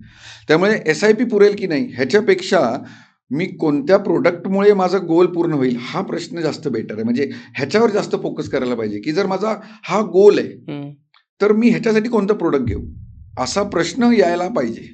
बरोबर. आजकाल काय होतंय की जसं तुम्ही जनजीचा विषय छेडलात आणि आज जर पहिले अश्मयुग नंतर अशा पद्धतीचे युग, आज मला 2 युग दिसतात. एक तर नॉर्मली सोशल मीडियाचं युग आहे आणि दुसरं हे लोनचं युग आहे असं म्हणायला हरकत नाही. तुम्हाला शाळेत जायचं आहे, लोन भेटेल. हायर एज्युकेशन आहे, एज्युकेशन लोन भेटेल. लग्न करायचं आहे, लोन आहे. तुम्हाला साधी गाडी घ्यायची आहे, लोन आहे. फोन घ्यायचा आहे, लोन. ट्रिप करायची आहे, लोन. तर हे आजकालची लोकं ना, म्हणजे बाय नाऊ पे लेटर ही जी काही स्कीम सध्या आपल्या मार्केटमध्ये प्रत्येक ठिकाणी सुरू आहे. म्हणजे काहीही घ्या, 5-5 हजाराच्या गोष्टीसुद्धा तुम्हाला EMI वरती मिळायला लागल्यात आजकाल. हा काय ट्रॅप आहे की खरंच स्मार्ट फायनान्शियल प्लॅनिंग आहे ही? प्रत्येकजण स्वतःचा बिझनेस करतोय. मी म्हणालो ना की जर तुम्हाला माहिती आहे तुमची गरज काय, लोन हा ट्रॅप असू शकतो त्यांच्यासाठी ज्यांच्याकडे काही गोल नाही. आता समजा मी मगाशी एक एक्झाम्पल दिलं, एक मुलगा आहे, नवीन जॉब लागला 30-40 हजाराचा आणि त्याने एक चांगला डिप्लोमा केलाय, BE केलंय आणि आता त्याला वाटतंय की मी जर MBA केलं तर माझं खूप चांगलं अजून सॅलरी चांगली वाढेल, मला चांगल्या डेझिग्नेशनची जॉब लागेल. त्याने जर लोन घेतलं आणि तो 1-2 वर्षाचा MBAचा कोर्स केला, त्यांनी सर सॅलरी डबल झाली, ट्रिपल झाली, तर तो त्याच्यासाठी ट्रॅप नाही, तो त्याच्यासाठी वरदान आहे. बरोबर. माझ्या ओळखीत माझ्या एका क्लायंटने हे केलेलं आहे. त्या लेडीने जॉब करत करत एकदा पर्सनल लोन घेतलं, मुंबईतल्या एका चांगल्या कॉलेजमधून 2 वर्षाचा कोर्स केला आणि तो कोर्स कंप्लीट झाल्यावर तिला कॅम्पसमधून ट्रिपल पगाराची नोकरी मिळाली. तो तिच्यासाठी लोन ट्रॅप होऊ शकतो का? नाही, बिलकुल. अजून एक जण आहे ज्याने iPhone 14 होता त्याच्याकडे आणि iPhone 16 लॉन्च झाला आणि त्याने 1.5 वर्षात तो फोन अपग्रेड केला. बर. त्याच्यासाठी तो ट्रॅप आहे. हम्म. लोन इतकं इझी झालंय की काही करायची गरज नाही. फक्त दुकानात जायचं, आधार कार्ड दाखवायचं, दॅट्स इट. तुम्हाला लोन लगेच मिळतं. तो फोन तुम्ही जाता जाता घरी घेऊन जाऊ शकताय. म्हणजे लोन मिळायला एवढा वेळ लागत नाही जेवढा तो फोन सेटअप करायला वेळ लागतोय. हम्म. डाटा ट्रान्सफर आणि ह्याला. आता हा 17 त्याची गरज होती का? नाही. पण त्याने लाईफस्टाईल अपग्रेड केला. ही त्याची गरज नव्हती. तेव्हा मला ठीक आहे ना, मी 25,000चे 6 इन्स्टॉलमेंट 1.5 लाख रुपये संपतात माझे. I am okay. पण हेच 25,000 त्याने तिथे न टाकता 6 महिन्याच्या म्युच्युअल फंडच्या SIP मध्ये टाकले असते आणि भरायचे बंद केले असते, तर कदाचित 19-20 जेव्हा लॉन्च होईल ना, तेव्हा विदाऊट इंटरेस्ट, विदाऊट लोन घेता तो अख्खा लोन फोन घेऊ शकला असता तो. पण हे लॉंग टर्म करायला प्लॅन तर करायला पाहिजे. तुम्हाला तुमचा गोल पेशन्स पाहिजेत मला वाटतं. तुम्हाला तुमचा गोल तर माहिती पाहिजे की ही माझी आज गरज नाही. मी आता ऐकताना माचवे सरांचा पॉडकास्ट ऐकत होतो. खूप चांगली गोष्ट सांगितली त्यांनी. फोन घेणं हे जर तुम्हाला टेम्पटिंग होते, लाईफस्टाईल अपग्रेड करायचे, काही प्रॉब्लेम नाही, नो प्रॉब्लेम. तुम्ही जा दुकानात जा, तो फोन चेक करा, फोन हाताळा, तुमची ती फिलिंग जागृत होऊ द्या. फक्त त्यावेळेस डिसिजन घेऊ नका, त्यावेळेस घेऊ नका विकत. एक 24 तास द्या स्वतःला की मी उद्या येऊन घेतो. ती वेळ जाऊ द्या. ती वेळ जाऊ द्या. घरी जाऊन खरंच विचार करा की ही माझी गरज आहे का फक्त हवंसं वाटतंय, घ्यावंसं वाटतंय. त्या 24 तासानंतर वाटलं ना तर नक्की घ्या. मग कारण मग तुम्हाला तुमचं अंतर्मन सांगेल की नाही ही तुमची गरजच आहे. आता फोनचंच एक्झाम्पल, एखादा कॉन्टेंट क्रिएटर आहे, डॉक्टर राज तुम्हीच, जर समजा नवीन स्टुडिओ चालू केला आहे आणि पहिल्यांदाच करताय, तुम्ही मोबाईलवर शूट करताय, तर iPhone 17 तुमची गरज आहे. तुम्ही लोनवर घेऊन तो जर फोन घेतलात ना, तुमच्यासाठी तो ट्रॅप नाही आहे, युटिलिटी आहे, तुमच्यासाठी ते बिझनेस अपॉर्च्युनिटी आहे. कारण त्याच्यात तुम्हाला क्लॅरिटी चांगली मिळणार आहे, क्वालिटी चांगली मिळणार आहे. पण हा जो फक्त रील स्क्रोल करणार आहे, जो फक्त फोटो व्हिडिओ काढायसाठी घेतोय किंवा त्याने स्टेटस वाढणार आहे हा विचार लोकांच्या मनात आहे आणि तो एकदम बाद आहे. करेक्ट. तो विचार लाईफस्टाईल अपग्रेड हा जर स्टेटस सिम्बॉल ठेवला ना, तर ते फायनान्शियल सुसाईडच म्हणू शकतो आपण त्याला. अगदीच. मला असं वाटतं कुठलं लोन सगळ्यात खराब आहे, म्हणजे आपण car loan, home loan, gold loan किंवा हे असे छोटे मोठे क्रेडिट कार्ड लोन, सगळ्यात डेंजर आहे क्रेडिट कार्ड लोन. सगळेच काय होतं, तुम्हाला ज्या वेळेस त्याची गरज नसते तेव्हा जर घेतलं तर सगळे खराब आहेत, हे बेसिक अंडरस्टँडिंग आहे. अगदी पण अगदी त्यातल्या त्यात ठीक आहे, तुम्ही हे टाळा आणि हे ओके आहे तुमच्यासाठी. असे कुठले लोन आहेत? सगळ्यात टाळण्यासारखी अगदी अर्जंटमध्ये मी सांगतो, credit card loan. Credit card तुम्ही स्वाईप करता आणि त्याला इंटरेस्ट 36% मीटर चालू होतं. वर्षाला 36%, महिन्याला 3%. आपल्याला रिटर्न्स मिळत नाहीत तेवढे, कुठलाच प्रोडक्ट देत नाही. बरोबर. त्यामुळे सगळ्यात डेंजर लोन आहे तर क्रेडिट कार्डचं लोन आहे. होम लोन चॉईस नाही आहे, तुमच्याकडे चॉईस नाही. जर घर घ्यायचंय, 1 कोटीचं घर घ्यायचं, तेवढं कॅपिटल त्यामुळे 90% लोकांकडे. आणि होम लोन आज 7.5% चाललंय. तुम्ही त्याला बीट करणारा प्रोडक्ट आहे मार्केटमध्ये. म्युच्युअल फंडची SIP आम्ही एक खूप चांगलं कंपॅरिझन देतो दरवेळी की होम लोन आता घेतलंच आहे ना तुम्ही, समजा 80,000 रुपये EMI भरताय 1 करोडच्या लोनसाठी. जर बँकने तुम्हाला सांगितलं असतं की नाही तुम्हाला EMI 80,000 नाही 90,000 आहे, तर तुम्ही नाही म्हणाला असतात का? तुमच्याकडे चॉईस होता का नाही म्हणायचा? नाही. तुम्ही 90,000 EMI भरला असतात. आम्ही सांगतो तुम्ही 80,000 ते EMI भरा, ते 10,000 आहेत ना ते SIP टाका आणि जोपर्यंत तुम्ही होम लोन क्लोज करत नाहीत तोपर्यंत ते 10,000 त्या SIP जाऊ द्या. तुमचं लोन आणि इंटरेस्ट दोन्ही रिटर्न होतं. म्हणजे तुम्ही जी मुद्दल टाकली आणि जे इंटरेस्ट भरलात ते दोन्ही त्या 10,000ची SIP तुम्हाला परत देते. झालं ना तुमचं कॅपिटल परत. बरोबर. लॉस नाही झाला तुमचा, तुमचं घर पण झालं, तुमची मुद्दल पण जागेवर आली. पण पेशन्स 17 वर्ष, 15 वर्ष, 20 वर्ष ठेवणं हे खूप डिफिकल्ट टास्क आहे. आपण बोलण्याच्या ओघात एका सेकंदात बोलून जातो की 15 वर्षात 20 वर्षात होतील. 20 वर्ष इन्व्हेस्टेड राहणं हा सगळ्यात डिफिकल्ट टास्क आहे. कारण पेशन्स नाही आहेत लोकांकडे. खरी गोष्ट. क्रेडिट कार्ड खरंच खराब आहे की क्रेडिट कार्ड कसं वापरायचं ते मला सांगा. क्रेडिट कार्ड अजिबात खराब नाहीये. मी स्वतः चांगले क्रेडिट कार्ड वापरतो. कारण मी 1-2 माझे मित्र असे पाहिले ते क्रेडिट कार्डचा सुपर यूज करतात. क्रेडिट कार्ड खरंच खूप चांगली संकल्पना आहे, पण ती तुम्ही नीट वापरली तर. माझा एक थंब रूल आहे माझा स्वतःचा की मी क्रेडिट कार्ड स्वाईप तेव्हाच करतो जेव्हा मला माहिती आहे की मी पुढच्या महिन्यात फुल पेमेंट करू शकतो, पार्ट पेमेंट नाही. बरोबर. का? कारण पार्ट पेमेंट केल्यानंतर मला फुल अमाऊंटवर इयरली चार्जेस लागून त्याचे मंथली डिवाइड करून पाठवतात. म्हणजे इयरली किती झाले? 36%. आपण कॅल्क्युलेट करत नाहीये. म्हणजे मी 60,000 स्वाईप केल्यावर मला 1,300 रुपये लागले, तर मी 1,300च बोलतो बोलताना, पण त्याचं पर्सेंटेज टर्म्समध्ये कॅल्क्युलेट केलं ना, तो वर्षाचा 36% आकडा टच करतो. एवढं भयंकर आहे. त्यामुळे मी स्वाईप करताना तेवढंच करतो जे मला माहिती आहे की मी पुढच्या महिन्यात एवढं फुल पेमेंट करू शकतो. तर क्रेडिट कार्डमुळे तुम्हाला पॉईंट्स मिळतात, तुमचं एअरपोर्ट लाऊंज ॲक्सेस करता येतो, कॅशबॅक मिळते. कॅशबॅक सुद्धा खूप कॅशबॅकमध्ये मिळते. क्रेडिट कार्डवर पॉईंट्स का दिले जातात? हा फक्त एक फील गुड फॅक्टर आहे. तुम्ही 100 रुपये युजफुल नाहीये. युजफुल आहे, नक्कीच आहे. तुम्हाला माहिती आहे तुमचे जर महिन्याचं डीमार्टचं बिल जर 15,000 रुपये होते आणि त्याच्यात ते स्पेंड केल्यानंतर डीमार्ट काय तुम्हाला काय देत नाहीये. बरोबर. पण क्रेडिट कार्ड तुम्हाला त्या 15,000 स्पेंडिंगवर जर 200-300 रुपये जरी दिले ना, तर यू आर हॅपी. बरोबर. तेच 200-300 हा फील गुड फॅक्टर हे क्रेडिट कार्डचे रिवॉर्ड पॉईंट्स देतात. पण ते चांगलंच आहे ना. 100% चांगलं आहे. पण तुम्हाला माहिती पाहिजे की पुढच्या महिन्यात मला फुल पेमेंट करायचं आहे. येस. तो फुल पेमेंट नाही झालं ना तर प्रॉब्लेम आहे. लोक काय करतायत, मला 1,00,000 सॅलरी आहे, मी 15,000 EMI कम्फर्टेबल आहे, मी 6 महिन्याचा EMI टाकला, 1-1.5 महिन्यात 2 महिन्यात त्या फोनचं माझं सगळं एक्साइटमेंट संपली. आता दुसरं काहीतरी आलं मार्केटमध्ये, 15,000 जात आहेत ना, अजून 15-20,000 मी करू शकतोय. असं हळूहळू ते EMIवर टाकतात आणि मग नंतर कळतं की माझ्या सॅलरीचे 50-60% तर नुसते EMIवरच जात आहेत आणि महिन्याच्या एंडला पैसे उरत नाही आहेत. म्हणजे ही गोष्ट फक्त 50,000 1,00,000 वाल्याची नाही आहे, ही 2.5-3 लाख महिन्याला इन्कम असणाऱ्याची सुद्धा ही कहाणी आहे. आमच्याकडे असे बरेच क्लायंट आहेत.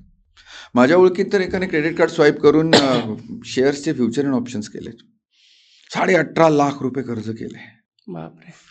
आणि त्याचे सगळ्यांचे EMI भरतोय. मला बोलला काहीतरी मार्ग सांग, मला पटकन बाहेर पडायचं आहे. म्हटलं पटकन करायचा नादात तर तू आज 18.5 लाख लोन केलंय. फ्युचर अँड ऑप्शन्स काय आहे? झटपट श्रीमंत व्हायचा मार्ग आहे ना.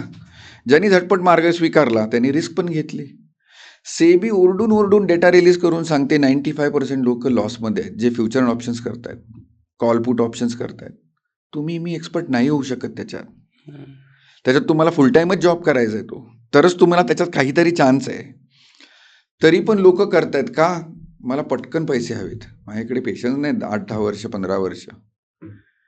त्या 18.5 लाखावाल्याला आमचं एवढंच सांगणं होतं, बाबा जेवढ्याचे EMI भरतोयस त्याचे 10% फक्त 10% किंवा 20% थोड्याशा इन्व्हेस्टमेंट कर. जोपर्यंत EMI संपतील काहीतरी अमाऊंट तुझ्याकडे शिल्लक असेल, at least you will stand somewhere की बाबा हो ठीक आहे मी त्या कर्जातनं बाहेर पडलो पण आज 0 सुरू नाही करत आहे, काहीतरी अमाऊंट आहे माझ्याकडे.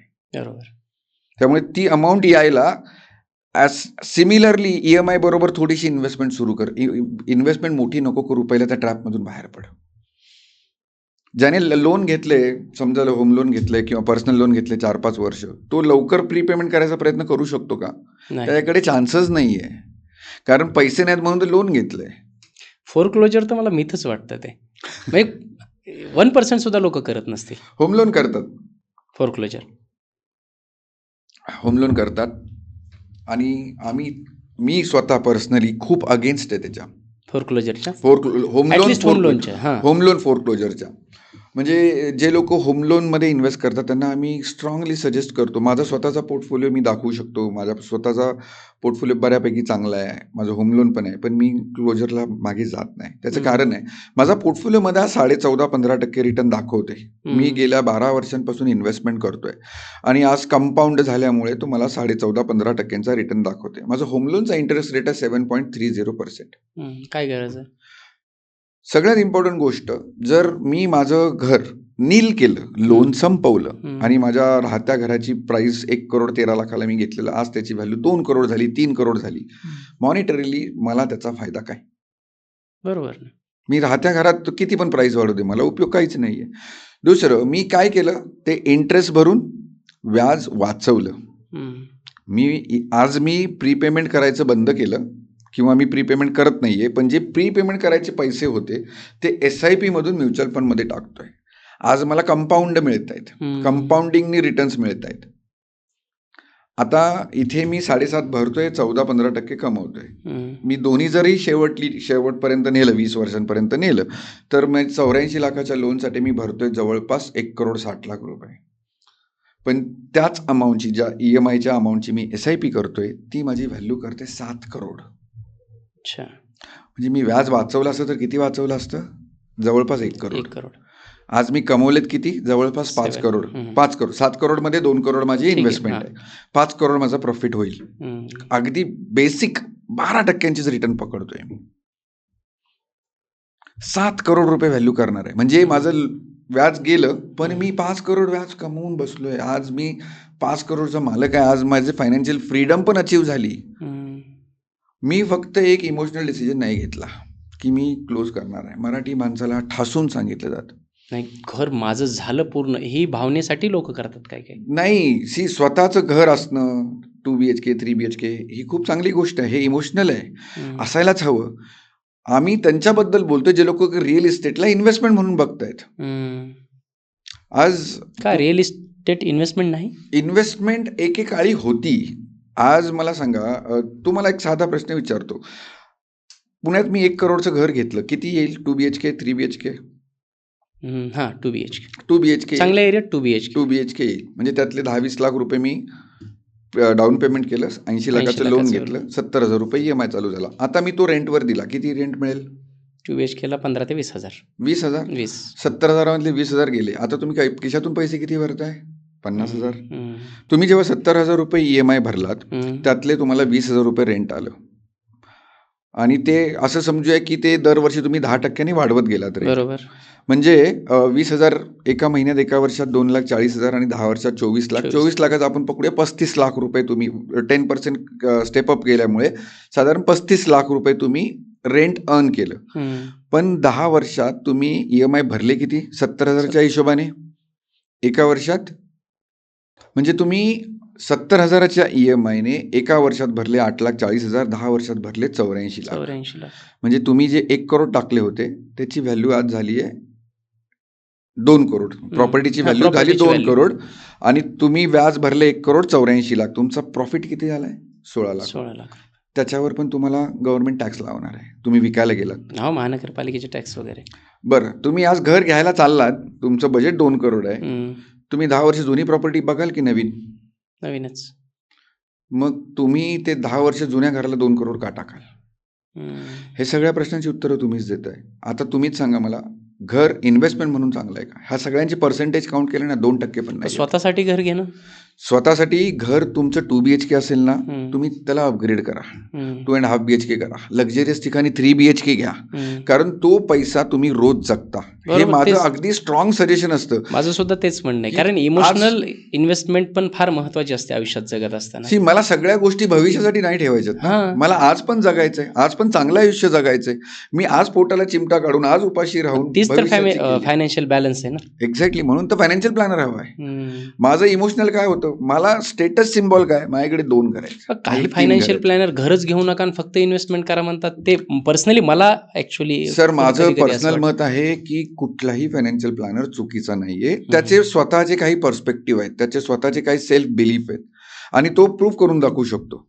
आता जेनझी नाही, पण सगळं पैशाच्याच नजरेतून बघणं. नाही, तेच माझं मला म्हणायचं पर्सनल, मी पर्सनली सगळ्यांना सजेस्ट करतो की घर नक्की घ्या, फक्त त्याला प्लॅनिंग करून घ्या, इमोशनली विचार करून घेऊ नका. आता माझ्याकडे एक मुलगा आला, एक 1.5-2 लाख रुपये पगार आहे. त्याचं वय साधारण 24-25च आहे. म्हणजे दुसराच जॉब त्याचा, पण खूप चांगला पगार. अजून तो एक्झाम्स देतोय. तर तो आणि टायर 1 सिटीमधून नाही आलाय तो, छोट्या शहरातून, छोट्या गावातून आलेला आहे. तो बोलतो, सर घरातले प्रेशर करतायत, घर घे. आता तू पुण्यात राहतोय, चांगल्या पगाराची नोकरी आहे, लग्न करायचं आहे, तर घर असल्याशिवाय मुलगी मिळणार नाही. म्हटलं बरोबर आहे, लॉजिकल आहे, घर घ्यायला पाहिजे. पण म्हटलं तू थोडासा उलटा विचार करून बघ, घर घेऊया आपण, पण व्याज भरण्यापेक्षा व्याज कमवून घर घेऊ. तो म्हणाला, हे कसं? म्हटलं, आज समजा असं समज तुला 1 करोडचं घर घ्यायचंय आणि 70,000 रुपये EMI भरायचा आहे. 20-25 वर्ष तुझा एज कमी आहे, तुला 20-25 वर्ष लोन मिळेल. तर ते 70,000 EMI भरण्यापेक्षा तू इन्व्हेस्टमेंटमध्ये कर. तो महागाईमुळे घराची प्राइस पण वाढेल, डेफिनेटली वाढेल. 1 करोडचं घर तुला 1.5 करोडला मिळेल. बरोबर. पण 2 गोष्टी होतील. मी त्याला सांगितलं, 5 वर्ष विचार कर, लग्न कर, फक्त जे मी सांगतोय ते तुझ्या होणाऱ्या बायकोला किंवा सासू सासऱ्यांना सासू सासऱ्यांना कन्वे कर, सांगायचा प्रयत्न कर की मी 70,000 रुपये महिन्याला SIP मध्ये भरतोय. एका वर्षात भरणारे 8,40,000. 8,40,000. त्याची व्हॅल्यू जवळपास होते 64 लाख रुपये 5 वर्षात. आता ते 1 करोडचं घर 1.5 करोड झालं. म्हणजे लोन आजही जेवढं घ्यायला लागणार होतं तेवढंच घ्यायला लागेल. पण ह्याच्यात सगळ्यात इम्पॉर्टंट फॅक्टर हा झाला की तुझ्याकडे 64 लाख रुपये रेडी आहेत. तर होतंय काय, जिथे माझा EMI चालू होणार होता तिथे मी माझी 70,000ची SIP सुरू केली. 5 वर्षात मी 70,000च्या हिशोबाने 5 वर्षात भरतो साधारण 42 लाख रुपये. त्याची व्हॅल्यू होते 58 लाख रुपये. आता माझ्याकडे 58 लाख रुपये रेडी आहेत. लोन मला तेवढंच घ्यायला लागेल. पण सगळ्यात इम्पॉर्टंट फॅक्टर हा होता, आज माझं जे इन्कम आहे 5 वर्षानंतर त्याच्या कमीत कमी दुप्पट असेल. त्यावेळेस मी एकटा होतो, आता माझी बायको पण असेल. किंवा त्यावेळेस मी एकटी होते तर आता माझा नवरा पण असेल. आता आम्ही दोघं मिळून घर घेऊ. आता त्या 1 करोडचा 70,000 EMI ना खूप छोटा दिसेल. आता ह्या इमोशनली तुम्ही जर डिसिजन घेतला नाही तर तुम्ही प्रॅक्टिकली खूप चांगल्या पोझिशनला असता. आज 5 वर्षांनी मी माझं स्वतःचं घर घेतलं. तेच घर घेतलं जे 5 वर्षापूर्वी बघितलेलं. आज तेच घर घेतलं. माझं EMI जातोय, माझे इन्व्हेस्टमेंट जात आहेत किंवा मी सगळे पैसे काढून वापरले तरी चालणार आहे. आता मला काटकसर करायची गरज नाही आहे.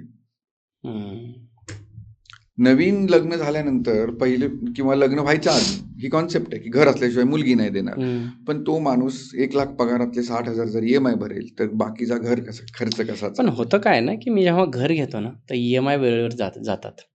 पण तुम्ही जर मला सांगा 70,000चा घराचा हप्ता आणि अगेन्स्ट 70,000ची SIP. 70,000ची SIP करणारे 100 मधले 5 लोक सुद्धा नसतील.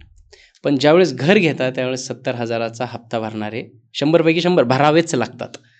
हा फरक कोणाच्या लक्षात येत नाही. तो मला सुद्धा असं वाटतं ना की ते पेशन्स म्हणा किंवा ती जी शिस्त आहे ती होत नाही. हे मी लांब कशाला, मी माझं स्वतःच उदाहरण सांगेन. मी स्वतः 2018ला होम लोन घेतलं.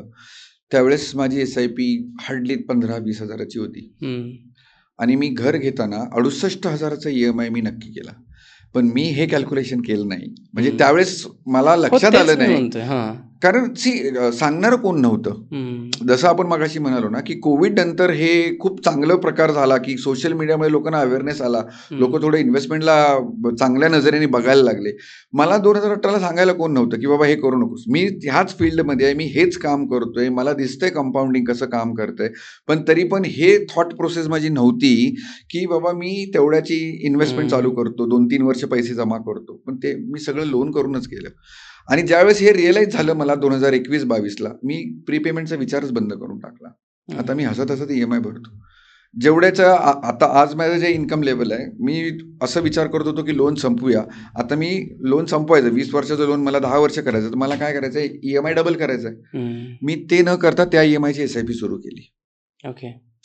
जसं मी सांगितलं की आता मला कंपाऊंडिंग कमवण्यामध्ये जास्त इंटरेस्ट आहे. तो किती इंटरेस्ट जातो ते बघायची गरज नाही आहे. दुसरं सगळ्यात इम्पॉर्टंट प्री क्लोजर. आपण बोलताना प्री क्लोजर आपण का नको सांगतो, तुम्ही त्या घराची व्हॅल्यू 0 झाली, तुमच्याकडे अमाऊंट शिल्लक काहीच नाही आहे. आज मी इथे कंपाऊंडिंग इंटरेस्टमुळे माझ्याकडे एक चांगला पोर्टफोलिओ रेडी झाला आहे. आता मला ती जॉब करायचे कंपल्शन नाही आहे. आता मला वाटेल तेव्हा मी माझं फायनान्शियल फ्रीडम अचीव केलेलं आहे. आता मी वाटेल तेव्हा रिझाईन करू शकतो. मी वाटेल तेव्हा सांगू शकतो बस आता मी पैसे कमवायला काम नाही करणार, आता मी स्वतःला बिझी ठेवायला काम करेन. कारण माझा एक पॅसिव्ह इन्कम सुरू झाला. हे फायनान्शियल फ्रीडम कधी येणार आहे, ज्यावेळेस मी एक इमोशनल डिसिजन न घेता थोडंसं प्रॅक्टिकल डिसिजन घेणार आहे. आज ही काळाची गरज आहे. स्वतःचं घर नक्की असावं, फक्त त्याला प्लॅन करून घ्या. आमचं स्ट्रॉंग सजेशन हे असतं की थोडंसं प्लॅन करून घ्या, थोडंसं प्रॅक्टिकल व्ह्यू देऊन घ्या. खूप छान. बरेच लोक इन्व्हेस्टमेंट करतात. SIP म्युच्युअल फंड तर आजकाल खूप लोक करतात. परंतु आपण इन्व्हेस्टमेंट करत असताना सुद्धा योग्य दिशेने चाललोय की नाही, योग्य डायरेक्शनने चाललोय की नाही, आपली नेटवर्थ बिल्ड होते की नाही, हे कसं ओळखायचं? नेटवर्कचं डेफिनेशन प्रत्येकाचं वेगळं वेगळं आहे. म्हणजे मी आज लोन घेऊन जर माझे चार प्रॉपर्टी आहेत आणि 4ही प्रॉपर्टीवर लोन चालू आहे, तर मी त्याला माझी नेटवर्क म्हणणार का? नाही, ती बँकेची नेटवर्क. ती बँकेची नेटवर्क आहे. आजच्या डेटला माझी डेथ झाली, ती प्रॉपर्टी कोणाची आहे? बँकेची. राहतं घर आहे, मी एकटाच कमवतो आहे, माझी फॅमिली माझ्यावर डिपेंडंट आहे, किंवा नवरा बायको दोघं कमवत आहेत आणि त्यातल्या एकाची डेथ झाली. मी नेटवर्क बनवली की लायबिलिटी बनवली?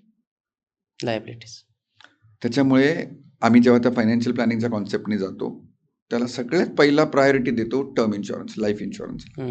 लाईफ इन्शुरन्स किती घ्यावा ह्याला पण कॅल्क्युलेशन आहे. ह्याला एक ह्युमन लाईफ व्हॅल्यूचा फॉर्म्युला आहे. किती घ्यावा? तुमच्या इन्कमच्या कमीत कमी 2.5 पट, वर्षाच्या इन्कमच्या आत्ताच्या इन्कमच्या 2.5 पट तो दर वर्षाला रिव्ह्यू करायचा आहे आणि अपग्रेड करायचा आहे. ओके. सोपं कॅल्क्युलेशन सांगतो. समजा माझं महिन्याचा खर्च फॅमिलीचा 50,000 रुपये किंवा माझं महिन्याचं इन्कम 50,000 रुपये, तर मला किती टर्म इन्शुरन्सची गरज आहे? स्टँडर्ड कॅल्क्युलेशन असं आहे की मला 1 करोडच्या टर्म इन्शुरन्सची गरज आहे. का? माझ्या बायकोने, समजा ती माझ्यावर डिपेंडंट आहे, तिने तिचं जॉब करिअर सॅक्रिफाईस केलं माझ्या बिझनेससाठी आणि आता तिची जबाबदारी पण माझीच आहे. माझं महिन्याचं इन्कम 50,000 आहे, माझी डेथ झाली, इन्कम बंद झालं, माझ्या नॉमिनीला 1 करोड रुपये मिळाले. तिने financial planning, mutual fund, SWP हे सगळं न बघता ते पैसे घेतले आणि सेफमध्ये बँकेत FD केली. किती व्याज मिळेल? साधारण 6-6.5%. 6% म्हणजे वर्षाला किती झाले? 1 करोडचे असतील तर 6 लाख. 6 लाख. महिन्याला 50,000 रुपये. This is called replacement of income. पण हा फॉर्म्युला लॉंग टर्ममध्ये सक्सेसफुल नाहीये. त्याचं कारण असं आहे की आपल्याकडे इंटरेस्ट रेट हा डाऊन साईड चालला आहे. अच्छा.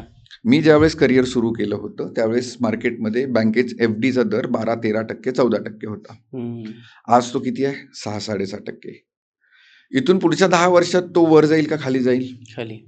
त्याच्यामुळे हा फॉर्म्युला सक्सेसफुल नाहीये. मग मला माझं इन्कम, फ्युचर इन्कम, त्याच्यात बरेच फॉर्म्युला आहेत. त्याच्यासाठी तो फायनान्शियल प्लॅनरवर बसून कॅल्क्युलेट करणं हा सगळ्यात सोपा मार्ग आहे. आपण टर्म इन्शुरन्सबद्दल बोलत होतो. मी स्वतः जेव्हा टर्म इन्शुरन्स घेत होतो माझ्यासमोर 2 प्लॅन दिले होते त्यांनी. एक तर प्लेन टर्म इन्शुरन्स होता आणि एक टर्म इन्शुरन्स विथ इन्व्हेस्टमेंट. म्हणजे तुम्ही ठीक आहे, तुम्ही जगलात तर तुम्हाला पैसे मिळणार आहेत आणि तुम्ही गेलात तरी जास्त मिळणार आहेत, असं. त्यातला कुठला घेतला पाहिजे? टर्म इन्शुरन्स ही कॉन्सेप्ट जेव्हा सुरू झाली ना तेव्हा फक्त प्लेन टर्म इन्शुरन्सच होता. म्हणजे फक्त डेथ झाली तरच पैसे. त्याच्यात भरपूर व्हरायटीज आत्ता आल्यात. माझं लग्न झालं तेव्हा मी बायकोकडे 2 फॉर्म घेऊन गेलो होतो. एक टर्म इन्शुरन्सचा होता आणि एक म्युच्युअल फंड SIPचा होता. तिला सांगितलं जर मी जगलो तर आपल्याला ही SIP पैसे देणार आहे, जर मी नाही राहिलो तर माझ्या नंतर माझ्या इन्कमची काळजी हा टर्म इन्शुरन्स घेणार आहे. त्यामुळे हे 2 फॉर्म खूप इम्पॉर्टंट होते. आता तुम्ही म्हणताय की टर्म इन्शुरन्स कोणता घ्यायला हवा, विथ रिटर्नवाला? आम्ही सांगतो दोघांचं कॉम्बिनेशन चांगलं आहे. कारण प्रीमियम वाढतो तुमचा. Term insurance, plain term insurance घेता तर प्रीमियम कमी असतो. आता हे बऱ्याचदा तुम्ही जर बँकेतनं घेत असाल किंवा ऑनलाईन प्लॅटफॉर्मवरून जर तुम्ही पॉलिसी घ्यायला गेलात तर ते तुम्हाला फोर्सफुली सांगतात की रिटर्नवाला घ्या, कारण त्याचा प्रीमियम वाढतो. सेल करणाऱ्याचा टार्गेट जास्त मिळतं, त्यांना पॉईंट्स, इन्सेंटिव्ह ते काय जास्त मिळतात. हे तुम्हाला तुमची गरज माहिती पाहिजे. जर तुम्ही म्युच्युअल फंड SIP करताय तर तुम्हाला खरंच त्या विथ रिटर्नवाल्याची गरज नाही आहे. पण बरेच क्लायंट असे असतात की नाही आम्हाला रिटर्न मिळाले पाहिजेत काहीतरी, मग त्यांच्यासाठी हा ऑप्शन चांगला आहे. त्याच्यात फक्त ड्रॉबॅक एकच आहे की मॅक्सिमम 40 वर्षांसाठी मिळू शकतो. प्लेन टर्म प्लॅन 85 एजपर्यंत मिळतो आणि हा जो युलिपवाला प्रोडक्ट आहे, आता नवीन जो कॉम्बिनेशन चालू आहे ते खरंच खूप हिट आहे, मार्केटमध्ये चांगलं चाललंय. टाटाचं पण आहे. सगळ्या कंपन्यांकडे हा प्रोडक्ट आहे. सगळ्या कंपन्यांकडे टर्म प्लस युलिप ह्याचं कॉम्बिनेशनवाला प्रोडक्ट चांगलं आहे आणि तो हिट आहे. लोकांना चांगले रिटर्न्स मिळतात कारण त्याच्यात एक पार्ट अमाऊंट मार्केटमध्ये इन्व्हेस्ट सुद्धा होते आणि ते आपला कंट्रोल आहे त्याच्यावरती. 5 वर्षाचं लॉक इन आहे. त्याच्यानंतर तुम्ही हे वाक्य म्हणू शकता की आपला कंट्रोल आहे. नाही, कुठे इन्व्हेस्ट करायचं हे आपला कंट्रोल आहे. Large cap, mid cap, multi cap असा तुम्ही त्याच्यात सुद्धा ऑप्शन चूज करू शकताय. टर्म इन्शुरन्स आणि SIP मध्ये सगळ्यात मोठा फरक हा आहे की त्याच्यात चार्जेस थोडे जास्त आहेत टर्म इन्शुरन्समध्ये. म्युच्युअल फंडमध्ये चार्जेस कम्पॅरेटिव्हली खूप कमी आहेत. पण आता जर मी असं विचारलं की टर्म इन्शुरन्सचा, प्लेन टर्म इन्शुरन्सचा EMI हा 2,000 आहे आणि याचा EMI 6,000 आहे. ओके, पण मला त्या 6,000चे रिटर्न्स मिळणार आहेत जेवढे प्लेन SIP मध्ये, म्युच्युअल फंडमध्ये मिळतात तेवढेच मिळतात की काही कमी आहे? माझ्या कॅल्क्युलेशनप्रमाणे SIP मध्ये त्या 4,000चे रिटर्न जास्त मिळतील. 4,000 म्हणजे जो डिफरन्स आहे, 2,000 आणि 6,000 मधला जो डिफरन्स आहे. म्हणजे 2,000 रुपये मी जर टर्म इन्शुरन्ससाठी भरले आणि 4,000 रुपयाची SIP केली तर युलिपमध्ये जेवढे रिटर्न्स मिळतील, समजा दोघांनी 12% रिटर्न दिले, युलिपने पण 12% दिले आणि म्युच्युअल फंड SIPने पण 12% रिटर्न दिले, तरी पण ह्याचे रिटर्न्स थोडे जास्त होतील. त्याचं कारण आहे ह्याच्या चार्जेसमध्ये तुमचे नंबर ऑफ युनिट्स कमी होत जातात. Okay. Allocation charges, mortality charges. तुम्हाला जेव्हा तुम्ही 6,000 भरताय तेव्हा तुम्हाला 1 करोडचा इन्शुरन्स मिळतोय. 1 करोडच्या इन्शुरन्ससाठी जे पैसे जाणार आहेत त्याला मॉर्टॅलिटी म्हणतात. त्याचे पण पैसे तुमच्या प्रीमियममधूनच ॲडजस्ट होत आहेत. Fund management charges, policy administration charges असे बरेच चार्जेस असतात. त्याचे पैसे तुमच्या प्रीमियममधून ॲडजस्ट होत आहेत. बरोबर. आणि ते चार्जेस म्युच्युअल फंडच्या एक्सपेन्स रेशोपेक्षा जास्त आहेत. त्यामुळे म्युच्युअल फंडमध्ये दोघांनी 12% जरी रिटर्न दिले तरी म्युच्युअल फंडचा SIP तुम्हाला जास्त रिटर्न देऊ शकतो. खूप छान आहे. SWP बद्दल बोलणार होतो आपण. येस, हा एक सगळ्यात महत्त्वाचा विषय आहे. काय झालं आहे, माझ्या आईबाबांनी, माझ्या आजी आजोबांनी कधीही म्युच्युअल फंड ऑप्शन एक्सप्लोअर केलेला नाही. SWP आत्ता म्युच्युअल फंड सह्ये कॅम्पेन नंतर खूप हिट झाला. 1-2 वर्षातच गेल्या आत्ता लोक जेव्हा ब्रँडिंग करायला लागले, सगळे फंड हाऊसेस त्याला मार्केटिंग करायला लागले, तेव्हा लोकांना कळायला लागलं की हा काय आहे प्रकार. SWP सिस्टमॅटिक विड्रॉल प्लॅन हा स्वतःचा एक passive income, retirement income, pension income ह्याच्यासाठी सगळ्यात चांगला मार्ग म्हणजे SWP सिस्टमॅटिक विड्रॉल प्लॅन. फक्त एकच गोष्ट हवी तुमच्याकडे, 3 ते 5 वर्षाचा पेशन्स हवा.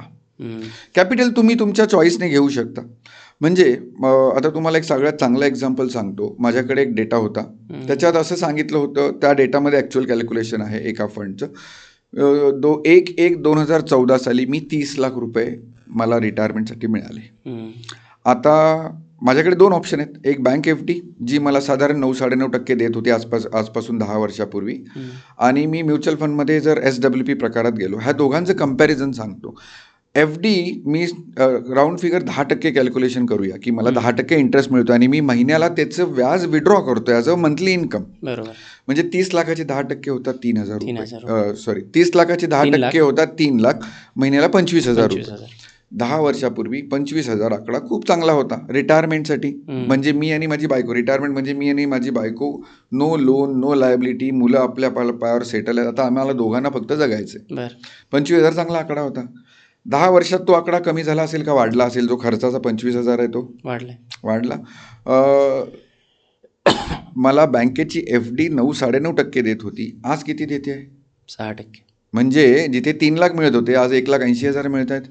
जिथे 25,000 मिळत होते तिथे 15,000 रुपये मिळत आहेत 1,80,000च्या हिशोबाने. आणि माझा तो खर्च होता 25,000, तो आता कमीत कमी 40,000 झाला असेल महागाईप्रमाणे. म्हणजे जिथे मला 40,000ची गरज आहे तिथे माझं इन्कम वाढायच्या ऐवजी कमी झालं, 15,000 झालं. दुसरं सगळ्यात मोठा ड्रॉबॅक, 10 वर्षापूर्वी पुण्यात 30 लाखात 1 BHK आला असता. आज येईल?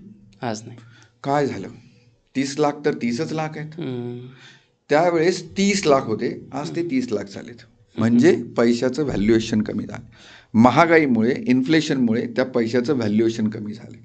प्रत्येक इन्व्हेस्टर, प्रत्येक रिटायर्ड माणूस, माझ्या आईबाबांच्या पिढीतले लोक, माझ्या आजोबांच्या पिढीतले लोक, महागाई शब्द त्यांना माहितीच नव्हता. कारण लाईफस्टाईल तसं नव्हतं, इंटरनेट नव्हतं, महागाई शब्द माहितीच नव्हता.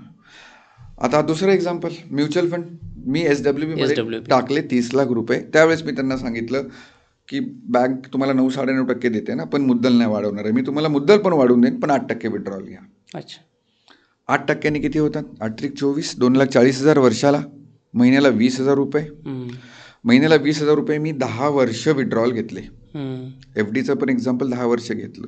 किती विड्रॉल गेले मी? 20,000 एका महिन्याला, एका वर्षात 2,40,000, 10 वर्षात 24 लाख. 30 लाख टाकले, 24 लाख काढले. त्यात 30 लाखाची व्हॅल्यू होती 68 लाख रुपये. 24 लाख देऊन त्या 30 लाखाची व्हॅल्यू झाली 68 लाख रुपये. This is the magic of compounding.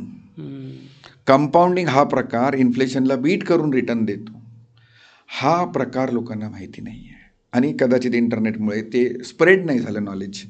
SWP अजूनही लोकांना माहीत नाही, बऱ्याच लोकांना, खूप लोकांना. आणि बरेच लोकांच्या मिसकन्सेप्शन आहेत. म्हणजे आमच्याकडे लोक येताना विचारतात, सर मला SIP करायचे, पण मी असं ऐकलं आहे की ते व्हिडिओमध्ये बघितलं, यूट्यूबचा एक व्हिडिओ बघितला होता, SIP पेक्षा SWP खूप चांगली आहे. ती बेसिक कॉन्सेप्टच माहिती नाही. म्हणून तर तुम्हाला फायनान्शियल प्लॅनरची गरज आहे की तुम्ही जाऊन तुमचे प्रश्न तर विचारा, तुमची गरज तर सांगा. तो समोर बसलाय, तो एक्सपर्ट आहे त्याच्या फील्डमध्ये, त्याला खूप वर्षांचं नॉलेज आहे. एक मित्राला ना फायनान्शियल प्लॅनर बनवू नका, फायनान्शियल प्लॅनरला मित्र बनवा. मी काय करतोय, माझ्या ऑफिसमध्ये आजूबाजूला सगळे कलिग्ज आहेत, त्यांचं ऐकून मी काहीतरी इन्व्हेस्टमेंट सुरू करतोय.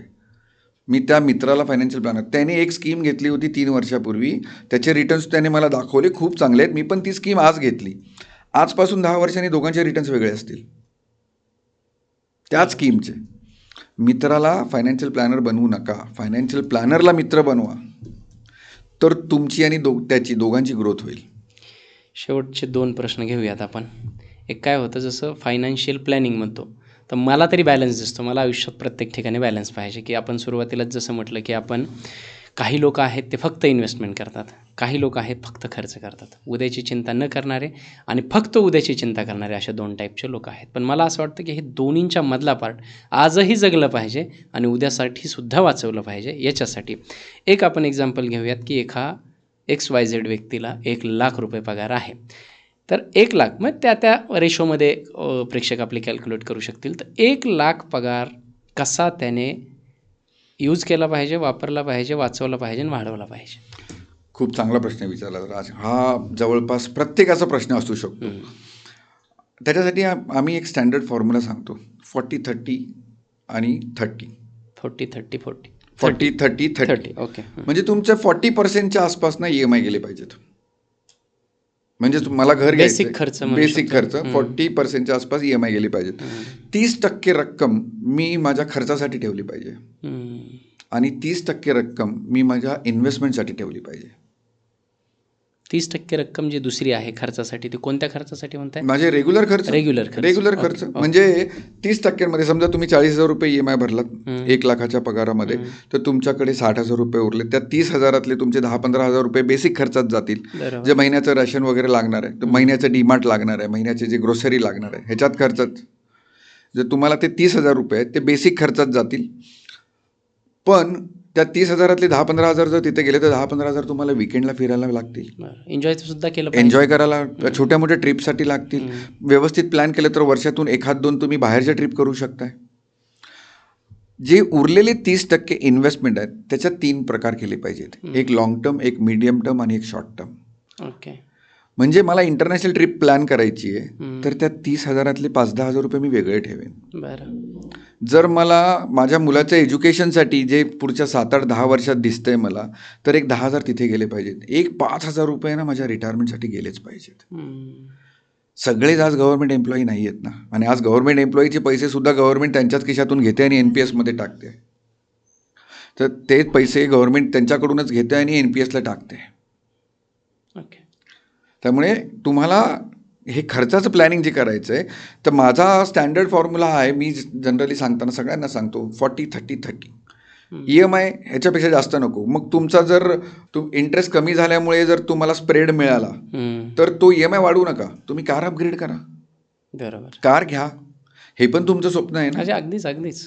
पण हे ते तुम्हाला थोडीशी काटकसर करून ते प्लॅन करून करायला पाहिजे. म्हणून तर म्हणालो की एक फायनान्शियल प्लॅनरला मित्र बनवा. मित्रासारखं शेअर केलं ना, मित्राबरोबर आपण खूप इझिली गोष्टी शेअर करतो. या पॉडकास्टमधून मला एक तर कळलं की तुम्हाला एक फायनान्शियल प्लॅनर, जसं तुमचा फॅमिली डॉक्टर असतो, फॅमिली वकील असतो, तसंच एक फायनान्शियल प्लॅनर तुमच्याकडे असला पाहिजे जर तुम्हाला आत्ता आणि पुढची वेल्थ मॅनेज करायची आहे. होतं काय की 100 डॉक्टर आणले माझ्यासमोर, तर 100 चांगले नाहीत. 100 वकील आणले तर 100च्या 100 चांगले नाहीत. मी तुम्हाला डायरेक्ट प्रश्न विचारतो, चांगला फायनान्शियल प्लॅनर ओळखायचा कसा? ज्याच्यावर तुम्ही ट्रस्ट करू शकता. ट्रस्ट लवकर बिल्ट होत नाही ना. आज मी तुम्हाला भेटलो तर माझा तुमच्यावर लगेच ट्रस्ट बिल्ट होत नाही. बरोबर. एकदम हार्श बोललो. अगदी बरोबर आहे. मला सांगा, तुम्ही आजारी पडल्यानंतर जो तुमचा फॅमिली डॉक्टर आहे, कधी ना कधी तर पहिल्यांदा गेला. कधी ना कधी तेच.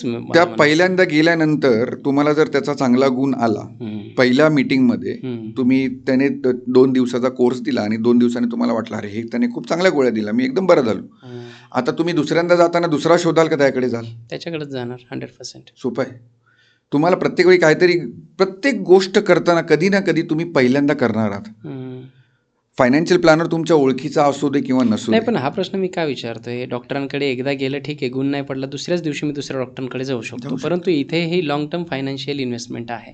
सो याच्यामध्ये आज आणि उद्या असं मी बदल करू शकत नाही ना, म्हणून मी विचार. नाही, हा ऑप्शन असतो ना तुमच्याकडे. तुम्ही फायनान्शियल प्लॅनरला भेटलात, सगळ्या गोष्टी डिस्कस केल्यात, इन्व्हेस्टमेंट सुरू केल्यात, तुमच्याकडे 100 रुपये पगार आहे, तुमची सेव्हिंग कॅपॅसिटी 40 रुपये आहे, सेव्हिंग कॅपॅसिटी 40 रुपये आहे, तुम्ही 40च्या 40 इन्व्हेस्ट करता का? तुम्ही 5 रुपये 10 रुपयांनी सुरुवात करणार ना. बरोबर. तुम्ही प्रोडक्ट पण टेस्ट करता, तुम्ही फायनान्शियल प्लॅनर पण टेस्ट करता. सुरू करणं इम्पॉर्टंट आहे. ओके. सुरू करणं इम्पॉर्टंट आहे. सुरू करा. 2-4-6 महिने गेल्यानंतर तुम्हाला कळेल तो माझ्या नॉलेजमध्ये अपग्रेडेशन आणतोय का, तो स्वतःचा फायदा बघतोय का. या फील्डमध्ये सेकंड ओपिनियन किती महत्त्वाचं आहे? सेकंड ओपिनियन घ्यायला आमच्या हरकत. फील्डमध्ये तर फार सेकंड ओपिनियनला महत्त्व आहे.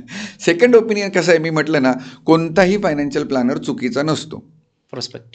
पर्स्पेक्टिव्ह. आता समजा एक 30 वर्षांचा मुलगा आला आणि त्याने मला सांगितलं की सर इन्व्हेस्टमेंट करायची आहे आणि माझा 20 वर्षाचा असा असा गोल आहे.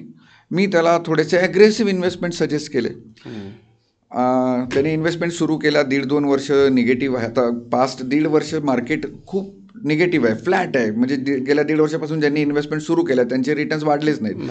अशा वेळी त्या मुलाने जर सेकंड ओपिनियन घेतला आणि ती व्यक्ती थोडी वयस्कर असेल, 55-60 वर्षांची असेल, तो फायनान्शियल प्लॅनर जर 55-60 वर्षांचा असेल आणि त्याने पहिलेच वाक्य हे म्हणालं की नाही, तुला प्रोडक्ट चुकीचे दिले, तुला बॅलन्स फंड घ्यायला पाहिजे होते, तुला लार्ज कॅप फंड घ्यायला पाहिजे होते, किंवा एवढी रिस्क घ्यायलाच नको पाहिजे होती, तू डेट फंडच घ्यायला पाहिजे होते. He is right. That financial planner is also right. पण मी काय केलं होतं, मी त्याला त्याचा गोल विचारला होता. बरोबर. मी त्यांना पहिल्या दिवशी सांगितलं होतं की 3 ते 5 वर्ष मार्केटला वेळ लागणार. तुम्ही एका बिझनेसमध्ये हात टाकताय. मी FD नाही करत आहे पहिल्या दिवसापासून व्याज द्यायला. तुम्ही एका बिझनेसमध्ये पैसे टाकताय, त्या बिझनेसला ग्रो व्हायला वेळ लागणार आहे. 3 ते 5 वर्ष झाल्यानंतर तुम्हाला त्याच्यात रिटर्न्स दिसायला सुरू होणार आहे. त्यामुळे त्याला कमीत कमी 3 ते 5 वर्षाचा वेळ द्यायला पाहिजे. 1.5 वर्षानंतर त्या मुलाने डिसाईड केलं नाही, मला अजयकडून बाहेर पडायचं. हा चॉईस तुमच्याकडे असतो. प्रत्येक इन्व्हेस्टरकडे हा चॉईस असतो. त्याला ज्या दिवशी वाटेल तो फायनान्शियल प्लॅनर चेंज करू शकतो. त्याला थोडेसे टॅक्सेस अट्रॅक्ट होऊ शकतात, थोडंसं चार्जेस अट्रॅक्ट होऊ शकतात, पण तो अडकला जात नाही. लाईफ इन्शुरन्स पॉलिसीजमध्ये हे होतं, ते अडकला जातो, त्यांना चॉईस नाही आजही. पण बाकीच्या इन्व्हेस्टमेंट्समध्ये प्रत्येक इन्व्हेस्टरकडे हा चॉईस आहे. तो त्याच्या तो त्याचा फायनान्शियल प्लॅनर, त्याचा इन्व्हेस्टमेंट ॲडवायझर चेंज करू शकतो. खूप छान. इन्व्हेस्टमेंट करणं अत्यंत गरजेचं आहे. त्याही पलीकडे एक चांगला फायनान्शियल प्लॅनर शोधणं, त्यांचा सल्ला घेणं आणि इन्व्हेस्टमेंट करणं त्याहूनही जास्त गरजेचं आहे. हे या पॉडकास्टचं मॉरल होतं. खूप छान झालं आहे पॉडकास्ट सर. मला असं वाटतं तुम्हाला अजून काही आहे थोडक्यात सांगण्याचं, जे माझ्याकडून विचारायचं राहिलं आणि तुम्हाला आवर्जून सांगायचं होतं? एक एक्झाम्पल देतो. फायनान्शियल प्लॅनर का गरजेचं आहे आणि त्याच्याबरोबरच SWP कसं काम करतं. एक एक्झाम्पल देऊन सांगतो तुम्हाला. माझे एक क्लायंट होते, त्यांनी जेव्हा माझ्याबरोबर इन्व्हेस्टमेंट सुरू केली. मी एक एक्झाम्पल देतोय फक्त याच्यासाठी की म्युच्युअल फंडचा कंपाऊंडिंग इफेक्ट कसा काम करतो, मला फक्त ते सांगायचं आहे. त्या क्लायंटने सुरू केले तेव्हा त्यांच्याकडे 4.5 करोडची बँक FD होती. त्यांनी कधीही दुसरं कोणत्याही प्रोडक्टमध्ये इन्व्हेस्टमेंट केली नव्हती. कोणत्याही प्रोडक्टवर त्यांचा विश्वास नव्हता. सुरू केलं 5-5 हजाराच्या 4 SIPनी. त्यांचं वय 61 होतं. 2016 नोव्हेंबरला त्यांनी सुरू केलं होतं. जुलै 2023ला त्यांची डेथ झाली. त्यावेळेस पोर्टफोलिओ झाला होता 4.5 करोडचा. ते रिटर्न साधारण 16% होते. त्याच्यानंतर त्यांच्या फॅमिलीला कोणालाही माहीत नव्हतं की ह्या पैशांचं काय करायचं आहे. त्या पैशांची SWP सुरू झाली. तिथून त्यांना महिन्याला इन्कम यायला सुरू झालं. त्या 4.5 करोडची व्हॅल्यू आज 6.5 करोड झाली आहे. रिटर्न 16% आहेत. मार्केटने काही परफॉर्म नाही केलं गेल्या 1.5 वर्षात, तरीही पॉवर ऑफ कंपाऊंडिंगनी त्यांचं काम चोख केलं आहे. आज ती फॅमिली एवढी खुश आहे, एवढी सॅटिस्फाईड आहे की हा प्रोडक्ट जो माहीत नव्हता, तो फायनान्शियल ॲडवायझर जो माहीत नव्हता, तो ओळखीचा नव्हता, पहिल्यांदा भेटलो होतो. तर हे सगळे जे दिसतंय ते माझं वेल्थ पण झाली आहे. 2 मुलींचं माझ्या पुढे फ्युचरची प्रोव्हिजन झाली आहे, माझ्या रिटायरमेंटची प्रोव्हिजन झाली आहे. हे सगळं फक्त एका गोष्टीमुळे, दॅट इज SWP. खूप छान. Power of compounding. So please trust on this concept, power of compounding and SWP. Yes, thank you so much. खूप सुंदर पॉडकास्ट झाला सर. काहीही मनात, काहीही डोक्यात प्रश्न नसताना आपण बोलत गेलो, प्रश्नाची उत्तरं मिळत गेले आणि हा पॉडकास्ट मला स्वतःलासुद्धा खूप जास्त व्हॅल्यू देणारा ठरलेला आहे. प्रेक्षकांना आपण विचारूयात, तुम्हाला कसं वाटलं हे नक्कीच सांगा. लाईक करायचंच आहे. कमेंट करून सांगा. या रिलेटेड तुम्हाला कुठलेही प्रश्न तुमच्या डोक्यात येत असतील तर ते कमेंट करा. आपण सरांना ते पुन्हा विचारूयात. आणि मला असं वाटतं की आज आमची जी चर्चा झाली त्याच्यातून मला एक गोष्ट कळली की आज सरांचा डेब्यू होता राजमंचावरती. तो डेब्यू नाही, इथून पुढे खूप सारे पॉडकास्ट आपले होणार आहेत. त्यामुळे कुठल्या विषयावर पॉडकास्ट घ्यायचे याची लिगेसी मी तुमच्याकडे देतो, तुम्हाला त्याचं हे देतो. कुठल्या विषयावर करायचे तुम्ही सांगा. इथून पुढे तुम्हाला इतरही विषयावर कुठल्या विषयावर पॉडकास्ट पाहिजेत, कुठल्या गेस्टसोबत पाहिजेत ते सुद्धा नक्की कळवा. लिस्ट दिली तरी हरकत नाही, आपण त्या गेस्टला या मंचावरती आणण्याचा नक्कीच प्रयत्न करूयात. राहिलं महत्त्वाचं, सबस्क्राईब करायला विसरू नका. एक सबस्क्राईब तुमचा आम्हाला असेच अनेक पॉडकास्ट करायला बळ देतो. आणि सर्वात महत्त्वाचं, जे आपल्याला चांगलं कळतं, माहीत होतं, ऐकलं जातं, बघितलं जातं, ते इतरांपर्यंत पोहोचवणं हे आजच्या काळातलं सगळ्यात मोठं पुण्य आहे. म्हणून शेअर करायला विसरू नका. सर, कसं वाटलं तुम्हाला? डॉक्टर राज, मी तुमचं मनापासून धन्यवाद करेन. आम्हाला मनापासून असं वाटतं की ही मॅक्सिमम मराठी लोकांपर्यंत हे पोचलं पाहिजे. मराठी लोक अजूनही थोडे कचरतात, थोडेसे घाबरतात. मार्केट म्हटले की भीती येते पहिली. पण आम्ही खूप डेस्परेटली सांगत असतो लोकांना की प्लीज ह्याच्याकडे बघा, आता ह्याच्याशिवाय पर्याय नाही आहे. रिस्क न घेणं ही रिस्क झाली आहे आत्ता. हा काळ बदलला आहे. त्यामुळे ह्या प्रोडक्टकडे बघा, जवळचा सल्लागार निवडा, त्याच्यावर विश्वास ठेवा, त्याच्याबरोबर राहा, तरच तुमची ग्रोथ होणार आहे. कंपाऊंडिंग ह्या शब्दाला महत्त्व द्या. कंपाऊंडिंग तुमचा लाईफ चेंज करू शकतो. ह्या शब्दाला महत्त्व द्या. एका माणसावर विश्वास ठेवा आणि त्याच्याबरोबर राहा. जवळचा फायनान्शियल प्लॅनर निवडा, पण प्लीज ह्या प्रोडक्टकडे लक्ष द्या. तुम्ही ही संधी दिलीत. आम्ही खूप लोकांपर्यंत आम्हाला पोचायचं असतं. आज ह्या पॉडकास्टच्या माध्यमातून आम्ही तुमच्या व्ह्युअर्सपर्यंत, तुमच्या प्रेक्षकांपर्यंत पोहोचतोय. तुम्ही ही संधी दिली त्याबद्दल मनापासून धन्यवाद. Thank you so much sir. Thank you. Thank you.